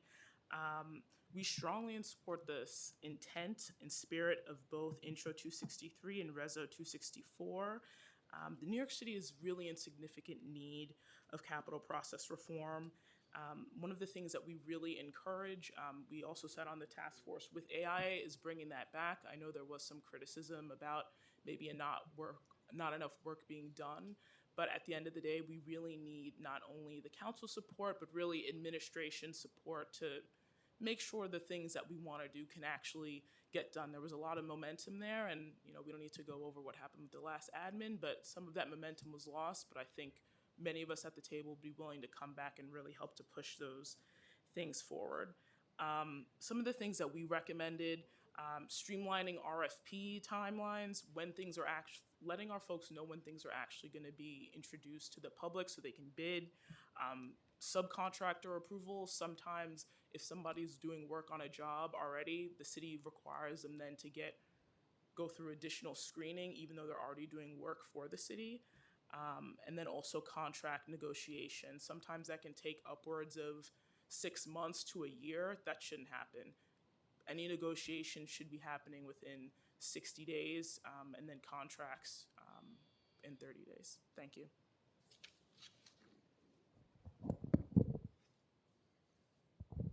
Good afternoon, and thank you for the opportunity to testify today. My name is John Sirico, and I'm the Senior Fellow for Climate and Opportunity at Center for Near Future, an independent research organization focused on building a stronger and more equitable New York City. I'd like to begin by commending Chairs Abreu, Ressler, and Williams, Councilmember Krishnan, and members of the committee for focusing on an issue that rarely makes headlines but has huge consequences for New Yorkers. At a time of fiscal uncertainty, New York City needs to stretch capital dollars farther than ever before to continue delivering the vital facilities and spaces that residents rely on. This is an issue that CUF has focused on for many years. In the 2021 report stretching New York City's capital dollars, we called for every agency and office with a capital portfolio or oversight role to launch a capital project delivery blueprint, building on important work already underway at DDC. We're glad to see Intro 263 advance that same idea, and we appreciate the council's leadership. The need is urgent. The city's parks, libraries, cultural institutions, and other vital civic infrastructure face billions of dollars in unmet state of good repair needs. And with higher interest rates constraining the city's ability to borrow, officials will need to get every drop out of our limited capital dollars. There's reason for optimism. DDC has made important progress through its strategic blueprint for capital project delivery improvements. The agency has cut the median building project duration by 11 months since 2019 and median infrastructure project duration by 18 months while making use of faster delivery tools like design build. The new Shirley Chisholm Rec Center in East Flatbush shows what's possible. Led by DDC, this new recreation facility was one of the first city projects to use design build. The contracting method is credited with reducing the timeline by 3 years and shaving 10% off the final bill, more than $10 million in taxpayer savings. The next step is to make this approach truly system-wide. Building on DDC's progress will require streamlining every stage of the capital process, from how elected officials fund projects to community engagement, design, procurement, construction, and closeout. That means extending this blueprint to every agency that manages capital projects, include NYC Parks, DOT, as well as offices whose approvals and reviews can add months to timelines, especially OMB, including the Certificate to Proceed process and the Office of the New York City Comptroller. If New York is serious about building faster, reform has to reach every part of the system. Thank you for the opportunity to testify today. Thank you. I really want to thank you, Mr. Sirico, for the great reports that you've done on this topic that have been incredibly insightful. And I just wanted to say that my chief of staff and I were discussing this earlier in preparation for this hearing, that city agencies, the nature of capital funding for nonprofits is an incredibly complicated dynamic. OMB is, essentially bonding money. They deserve to know a healthy amount of information if it's going to be our taxpayer dollars that are bonded, that it's being well spent and the information is accurate. The city agencies that are, responsible for these projects are not incentivized to care about them. And so it's incredibly challenging to get attention and focus if it's not purchasing equipment or maybe an HVAC system. And if there's more complexity involved in that, the projects just get stuck forever. And so I really think this is a great idea. We'd been thinking about something along those lines. Maybe doing it as an authority would be smart, but I just wanted to, echo that it's a smart suggestion. I really, I think impressive suggestion, and we want to explore it further. One more point I did make is it's not only the capital projects. Many of these agencies, smaller agencies, don't have asset management units, right? So this is not about investing money in the capital project, but also how do you maintain them and sustain them, right? It's and, true. And I mean, there needs to be a centralized way that I does think that. for community centers in particular, we do not have a good mechanism as a city for supporting and maintaining nonprofit-owned community centers. They're such an important resource, and it's very challenging for us to invest the resources that are needed to maintain them. It's challenging for the nonprofits to maintain them on their own. I think you're right all around. So I really want to thank this panel. It's really very insightful. Look forward to working with you all as we try to help improve and address these issues. We are now going to hear from a few of the majority leader's constituents, and forgive me for any mispronunciations in advance. Jack Fogel from the River Arts Viaduct Rescue Committee, Ann Megias, CB12, resident of River Arts, Lynette Laurentig, also River Arts resident. Thank you each for being here with us today. You each have 2 minutes to testify in whichever order you are so moved.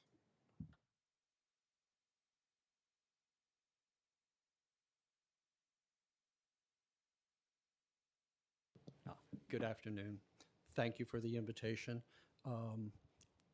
Really been following the hearings with great interest. I want to address the safety issues that are created by the delays. We're not just here to talk about delays or grouse, about an inconvenience. These are life-threatening delays, as you will hear testimony from one of our vascular neurosurgeons.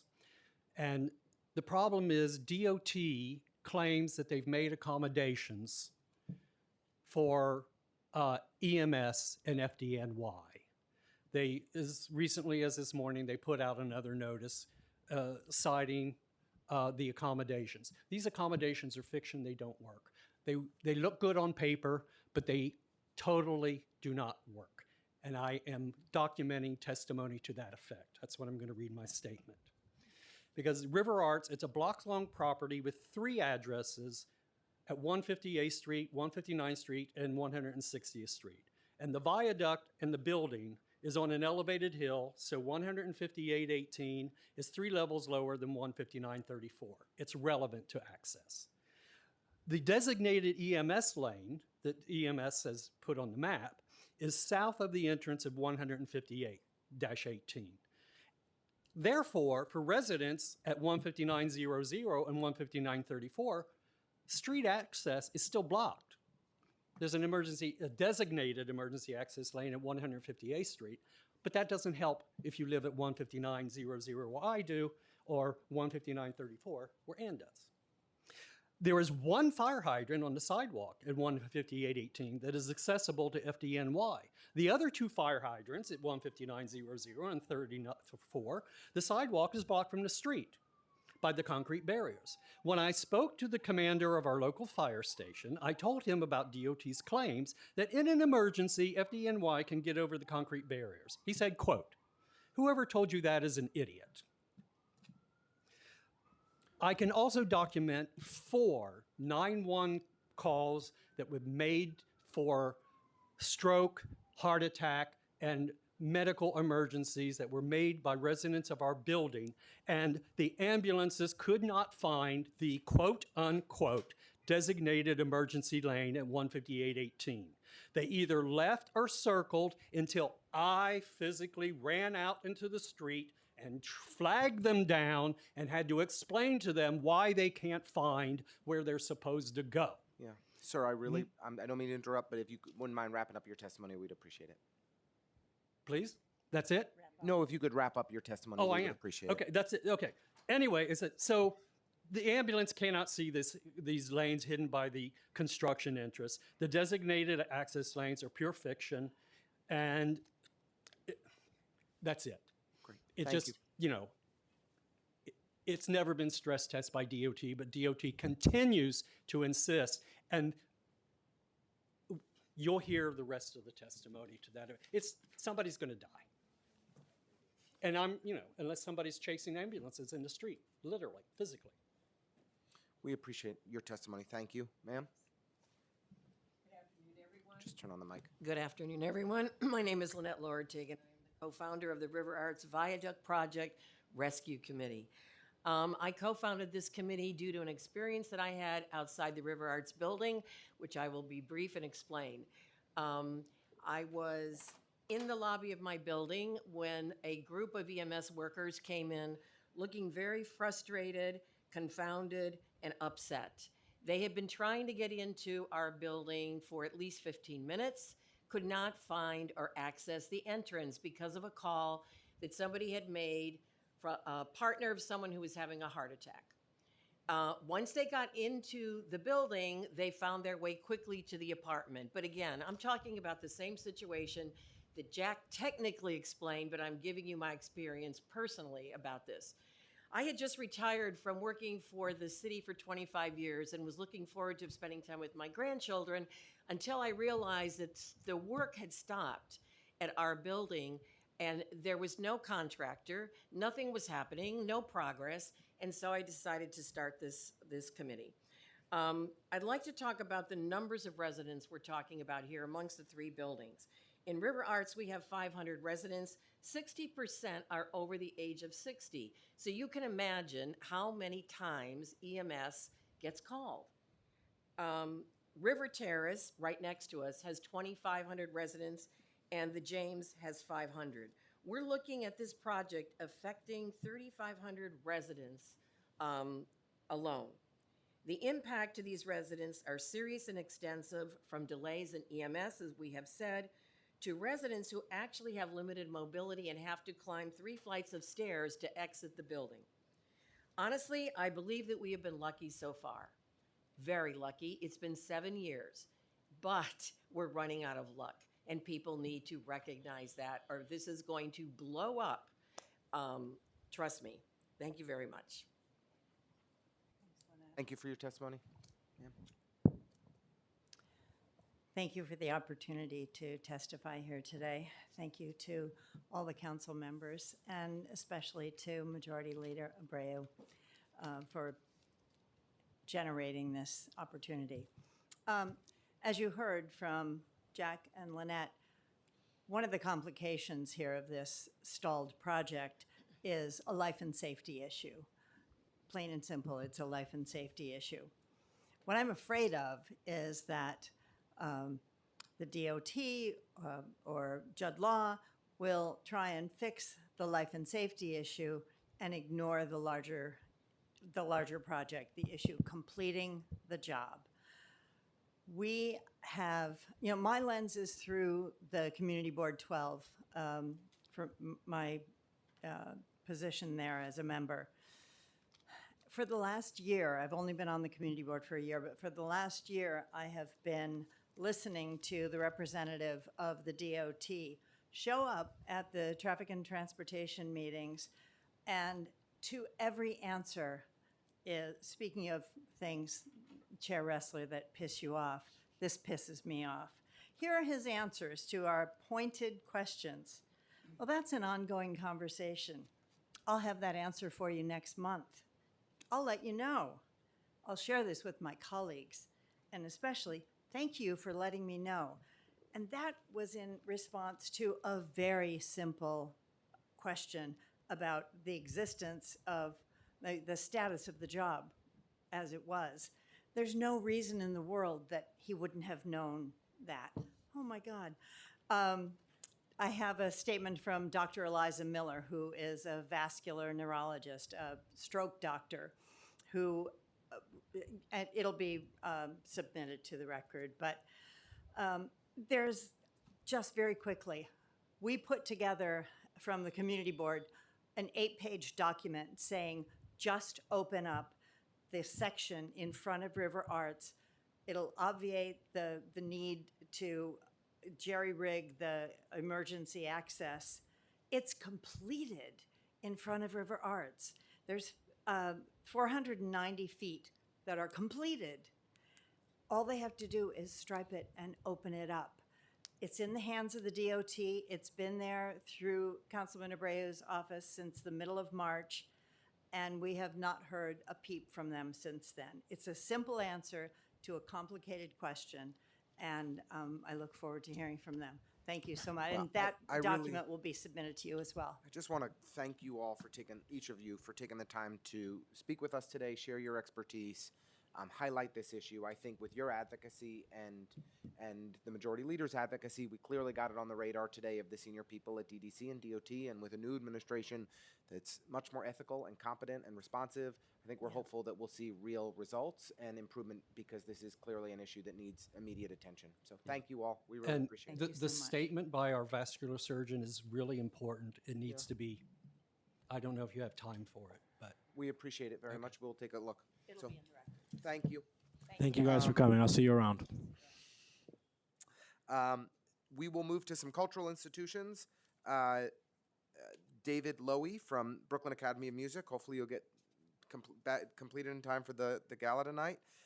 Stephen Lazakas from Carnegie Hall. Michael Schnall from the Brooklyn Botanic Garden, all SIGs. And we'll also bring up Lucy Sexton from New Yorkers for Culture and Arts. You know what? Why don't we add a fifth chair, if that's okay? And we'll include Jeremy Kaplan from Encore Community Services as well.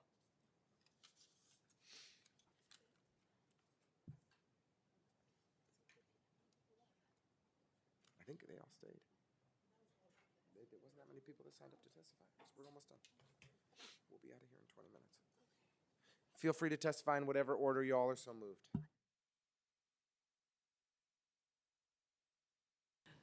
Sorry, do you mind? I think my computer's going to die if I don't testify first. I am Lucy Sexton, New Yorkers for Culture and Arts. I want to thank the chair, the majority leader, the deputy speaker for this critically important hearing and for including the culture sector in this discussion. Cultural centers are central to our communities and our city. We serve as economic engines, community anchors, and infrastructure for our civic life. The cultural community actually included capital funding reform as part of our sector-wide budget ask. Now, why is a capital reform a budget ask? Because, as you've heard, the current system takes enormous resources from cultural organizations, with project delays requiring us to take out loan after loan and wind up costing so much more than originally budgeted. So yes, this is a budget ask, and one that, if implemented, would also save the city money. The ask is threefold. One, create transparency. Update the open data portal for capital projects at cultural institutions, which has not been updated since 2021. B, plan responsibly. Develop a capital infrastructure plan for culture. Better planning would allow all organizations to build and maintain infrastructure more efficiently. Identify key process improvements that would allow cultural organizations to leverage city capital funding in timely and efficient ways. I want to add by saying this is also an equity issue. Smaller organizations in low-wealth communities are less able to access large private funding, therefore more dependent on city support, and have less capacity to take on the debt, the bureaucracy involved in the city's capital process. Every community has the imagination required to make art and create culture. But to quote Sade Lithcott of National Black Theater, who spoke on a panel last week, imagination without infrastructure disappears. So to the slogan on my t-shirt, Culture for All, I want to add my new slogan, Infrastructure for All. Thank you.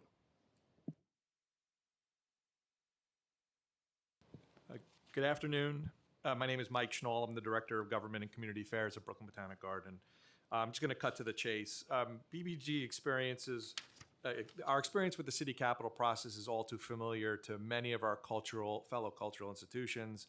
BBG accounts for escalation in addition to what the city recommends as an 8% compounded percentage each year, along with other expenses that come with the capital process that can make a project considerably more expensive than what we originally budgeted. A few examples of the systemic issues we've experienced: capital reimbursement processes can create cash flow challenges for nonprofits that must front costs while awaiting city reimbursement. Difficulty with auditors who don't understand construction contract terms can hold up reimbursements indefinitely.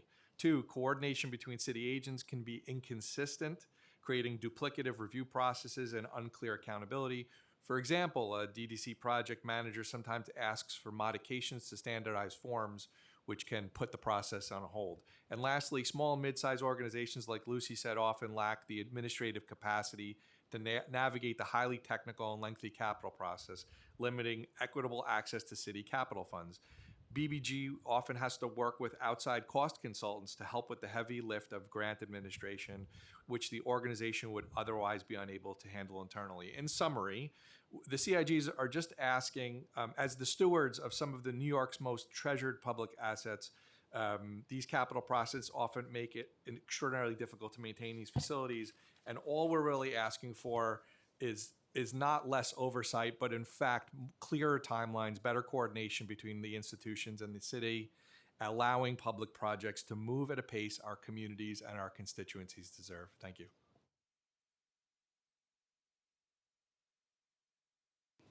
Thank you very much. Good afternoon, Deputy Speaker, Majority Leader, and Chair. My name is Stephen Nycc, and I have the pleasure of serving as the Manager of Government Relations at Carnegie Hall. Thank you for the opportunity to testify today. Carnegie Hall shares our colleagues' gratitude for the city's continued investment in capital improvements for cultural organizations. These invaluable funds support projects that protect historic assets, improve accessibility and affordability, and ensure our institutions can continue serving New Yorkers for years to come. These projects help safeguard our buildings, our audiences, and the tens of thousands of cultural workers in New York City. Carnegie Hall shares our colleagues' vision for a more unified, efficient, and timely capital contracting process and join in their ask for the city to improve and reform the capital process in the following ways: increasing transparency by updating the open data portal, planning responsibly by developing a capital infrastructure plan for culture, and identifying key process improvements to make it more efficient and less burdensome for our institutions. The current process is slow, unpredictable, and burdensome. Due to contract registration and reimbursement spanning several years, Carnegie Hall has been forced to front costs for expensive projects, and as the Deputy Speaker mentioned, we carry nearly $2 million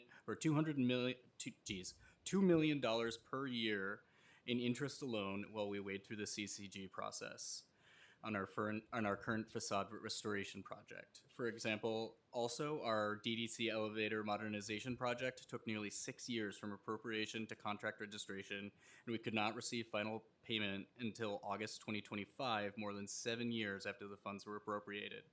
Along the way, documentation requirements have escalated and shifted without clear and consistent guidance, such as subcontractor approval packages that grew from 25 pages to more than 300 over several drafts, CCG quarterly reporting requirements that don't match project realities when contracts takes years to register, leaving organizations uncertain about what to submit, to whom, and how it will be reviewed. Carnegie Hall and the cultural community look forward to working with DCLA and the City Council to address these issues. These challenges our community faces are not insurmountable, and through cooperation and proper planning, we can solve these problems. Thank you. Oh, Jesus. Thank you very much. I just wanted to invite Patrick Willingham from the Public Theater to join this panel as well. We squeezed in an extra chair. And feel free to continue.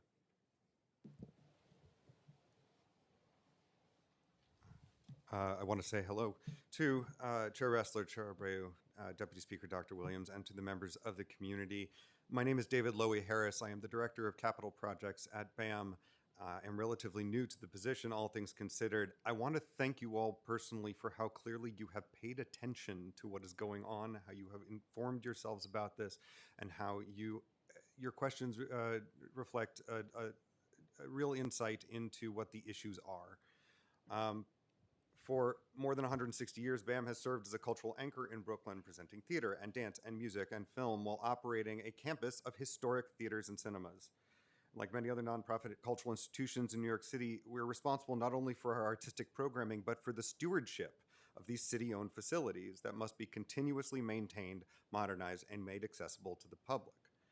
Performing arts institutions in particular operate very complex year-round facilities that require these sustained investments, and unlike commercial presenters, the nonprofit performing arts institutions balance earned revenue with a public service mandate.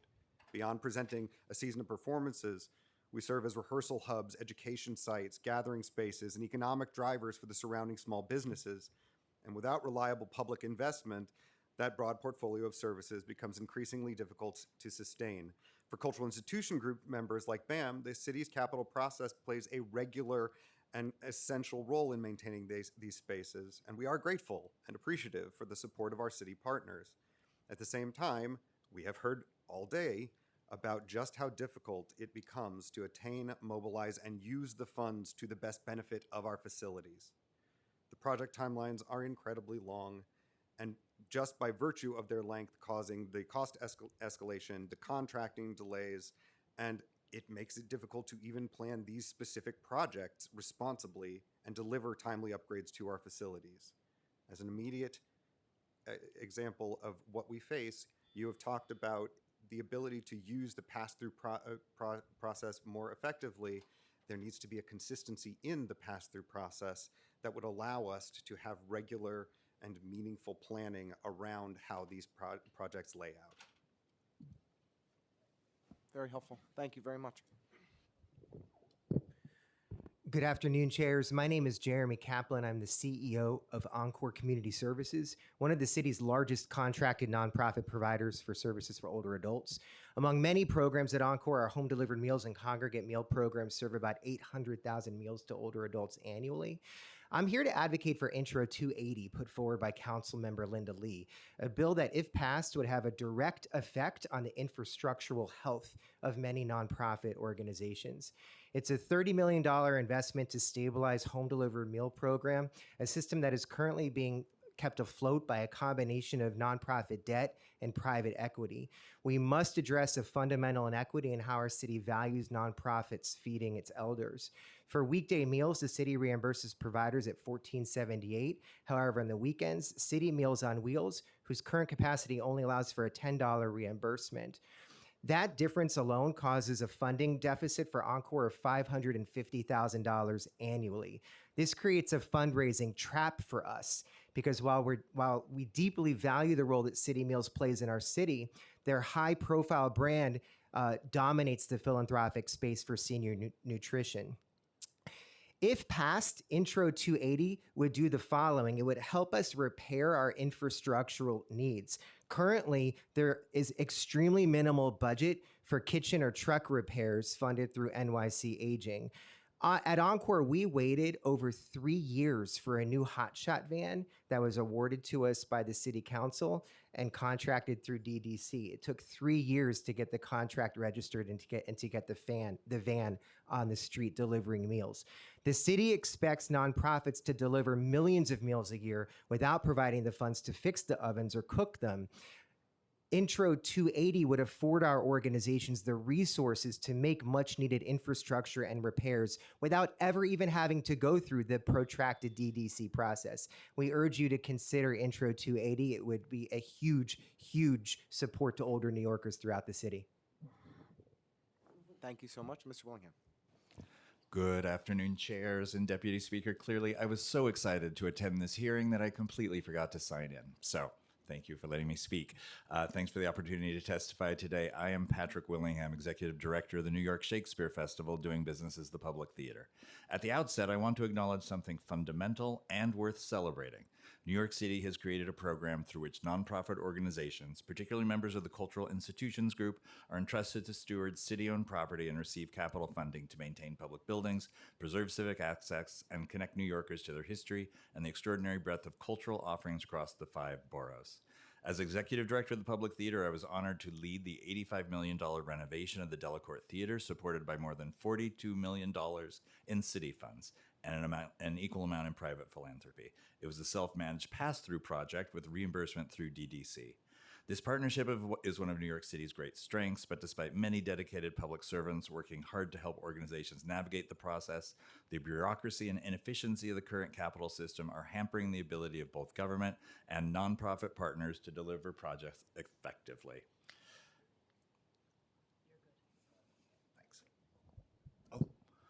Go ahead. I can keep going. Please. I thought our time had stopped. No, because of Councilmember delays. Brewer and I were just having a good time. All right, good to hear. Because of delays and built-in inefficiencies, the public paid more than $2.5 million in interest on loans used to front the city-funded portion of the Delacorte project. We have successfully requisitioned much of our funding, but more than $5 million remains outstanding almost a year after construction completion.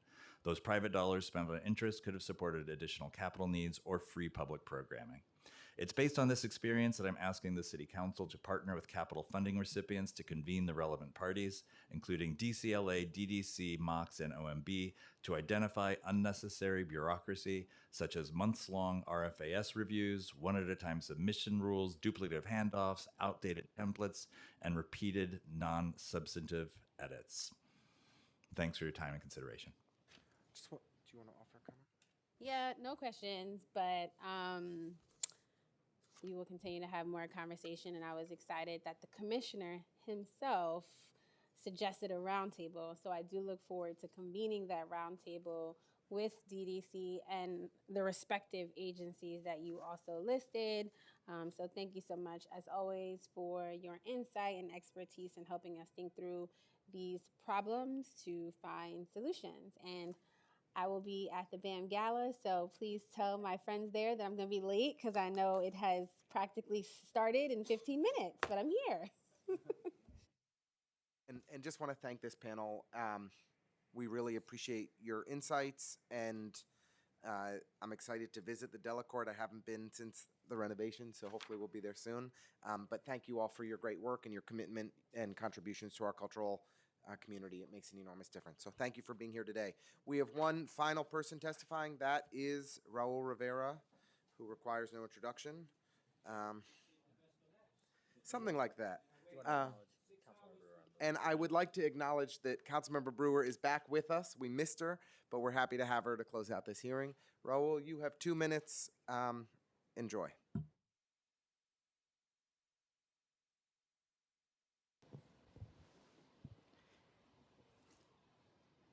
Good afternoon, members of the committee.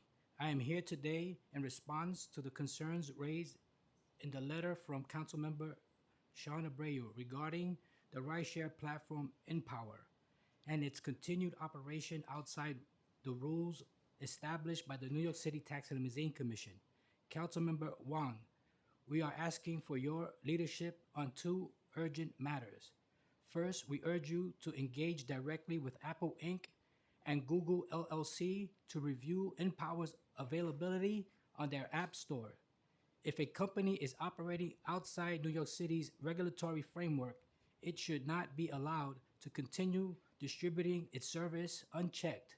Removing access through these platforms would protect TLC drivers who are following the law and yet losing thousands of trips and income. Second, we ask you to introduce legislation to protect culturally significant street signage across our city.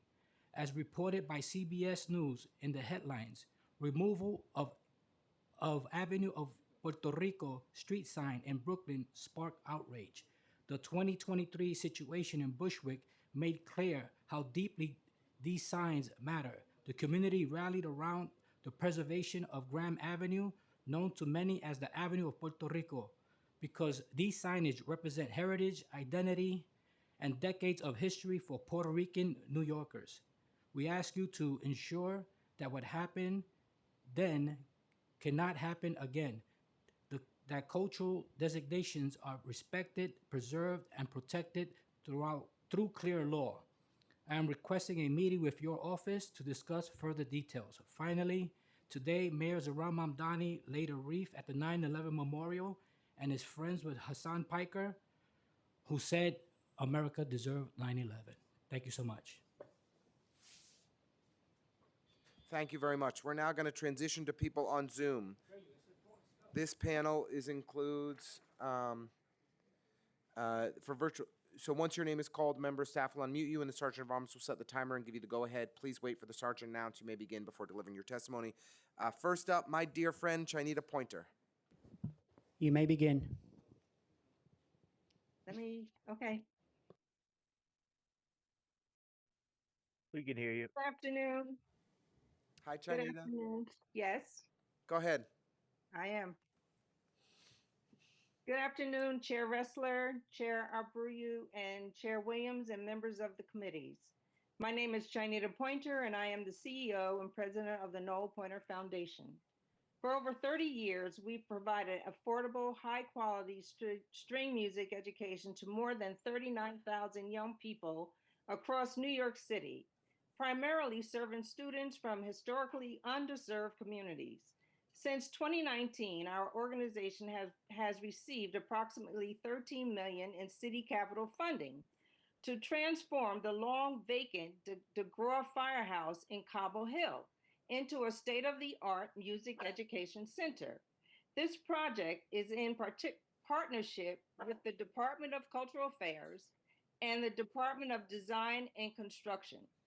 7 years into our project, we have yet to break ground. During that time, construction costs have risen significantly from roughly 11 million to more than 18 million. Unfortunately, we have entered a seemingly never-ending cycle of delays where each delay causes costs to increase, which then requires us to request more funding from the city.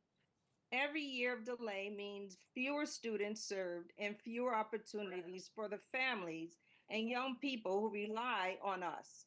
We thank the council for bringing attention to the issue of cost escalation and capital project delays. We strongly support Intro 263 and Reso 264. Intro 263 takes an important step toward fixing delays by requiring a clear strategy to reduce Thank you. Your capital time project expired. timelines. Oh, I'm sorry. Okay. Well, I want to thank you for your time and consideration. And we're going to do our best to get that firehouse fully funded and so that we can, that project fully funded so that we can break ground as soon as possible because it's too important and you have my full commitment. So thank you for being with us. Next up, we'll go with Adam Ganzer from New Yorkers for Parks. You may begin. Hey there. Thanks again. I really appreciate this hearing, both informative and motivating. My name is Adam Ganzer. I'm the Executive Director of New Yorkers for Parks. I think you all know who we are. I'm testifying today in support of the bills and the resos, but also for the capital reforms that are required, not just across the city, but at the Parks Department. I want to bring up a few different things. For the Parks Department, which is notoriously not great at delivering capital projects, the most pressing issue right now is a lack of staffing. Since 2023, the Capital Division at the Parks Department has lost 60 staffing lines, making it all but impossible for the agency to advance the hundreds of millions of dollars of significant agency infrastructure projects. Second thing I want to mention, and this was brought up for the DDC Capital Project Tracker, the Parks Department also has a capital projects tracker that was meant to provide public information on the status of every capital project and to find out where the delays were. Unfortunately, it's doing neither. It doesn't provide information in a timely manner, and it does nothing to really highlight where the delays are happening, where delays are happening because of other agencies or whether delays are happening because of scoping changes. I'll mention project delivery methods. DDC and EDC have used design build and they've used it successfully. The Parks Department is not doing that. I do not know why, but that should change. And then the last thing I'll mention is the Capital Projects Task Force. We've heard a lot about it. There was a lot of great work done at the beginning, but then it went dormant. My suggestion is to get all of the public and private sector entities that participated in that, take a look at the recommendations that were made and how they are working or not working, and advance new recommendations. Thank you. Your time expired. DDC and authority. Thank you so much, Mr. Ganzer, for your thoughtful advocacy for parks. We really appreciate it. Next up, Ms. Sophia Harrison. You may begin. Hello, chairs, deputy speaker, and council members. Thank you for the opportunity to speak on the Department of Cultural Affairs capital funding process. My name is Sophia Harrison. I am the executive director of Arts House Schools of Music, Dance, and Fine Arts in Coney Island, Brooklyn, serving the 47th Council District. In 2005, Arts House Schools relocated and entered into a 10-year lease that with two 5-year options, creating potential for a 20-year tenancy. We structured this lease intentionally, understanding that we would be seeking public capital funds and that the useful life of most capital projects is approximately 20 years. With support from our council member and borough president, we began the DCLA capital process for projects estimated between $500,000 to $750,000. What we did not realize was that construction would take up to 5 years to begin and that the project's useful life would not start until construction was complete. We were told that because we must remain operational during construction, The timeline could be even longer, effectively requiring a 30 to 35-year lease commitment. For a non-for-profit tenants in a privately owned space, this is simply unrealistic. My landlord ultimately chose not to move forward due to DCLA's lease restrictions, including requirements for how the space could be used after our lease ends. As a result, despite elected funding support, our organization could not access city capital dollars. Under the current DCLA capital process, timelines and restrictions make participation impractical, if not impossible, for non-for-profit cultural organizations that lease privately owned space. In effect, the system primarily benefits organizations located on city-owned property or those that own their own buildings. This creates a significant barrier for community-based cultural institutions like ours, which serve neighborhoods with limited access to the arts, but lack the resources to open property. Compounding this challenge, DCLA no longer supports building acquisition, removing a pathway that once helped organizations establish long-term stability. Thank you. Your time expired. I urge the council to modernize this process so that leased nonprofit spaces can realistically participate in the city capital funding. Thank you. Thank you so much, Ms. Harrison. We really appreciate your testimony. It's a very important point that you raise. And next up, Jason Pastore. You from may the begin. Environmental Contractors Association. Good afternoon, everybody. Chairs Ressler, Abreu, and Williams, and members of the committee. Thank you for the opportunity to testify today. My name is Jason Pastore, and I'm testifying on behalf of the Environmental Contractors Association, also known as the ECA. We're the association for unionized contractors who perform environmental hazard remediation, including asbestos, mold, and lead. A core priority of the ECA is the safe, efficient, and timely removal of asbestos at construction sites. Asbestos abatement is a prerequisite for most construction activity, making this work critical to the timely start of projects. As you can imagine, it is unsafe for construction to move forward while asbestos remains in place. Therefore, it must be removed prior to other work. New York City maintains strict regulations for the removal of asbestos-containing materials through the Asbestos Control Program, overseen by the Department of Environmental Protection. However, due to severe staffing shortages at the DEP, approval timelines have increased dramatically. What was once a few-week process can now take many months. These delays significantly impact the capital projects at schools, NYCC housing, hospitals, and other critical infrastructure, because no construction can occur until DEP issues asbestos removal permits. These delays are incredibly financially costly for the agencies we work with. Prolonged approval times also increase potential exposure risks for workers and the public, raising serious public health concerns. Not only do these delays make construction more expensive for the city, but they also put city workers and residents at risk of exposure to asbestos.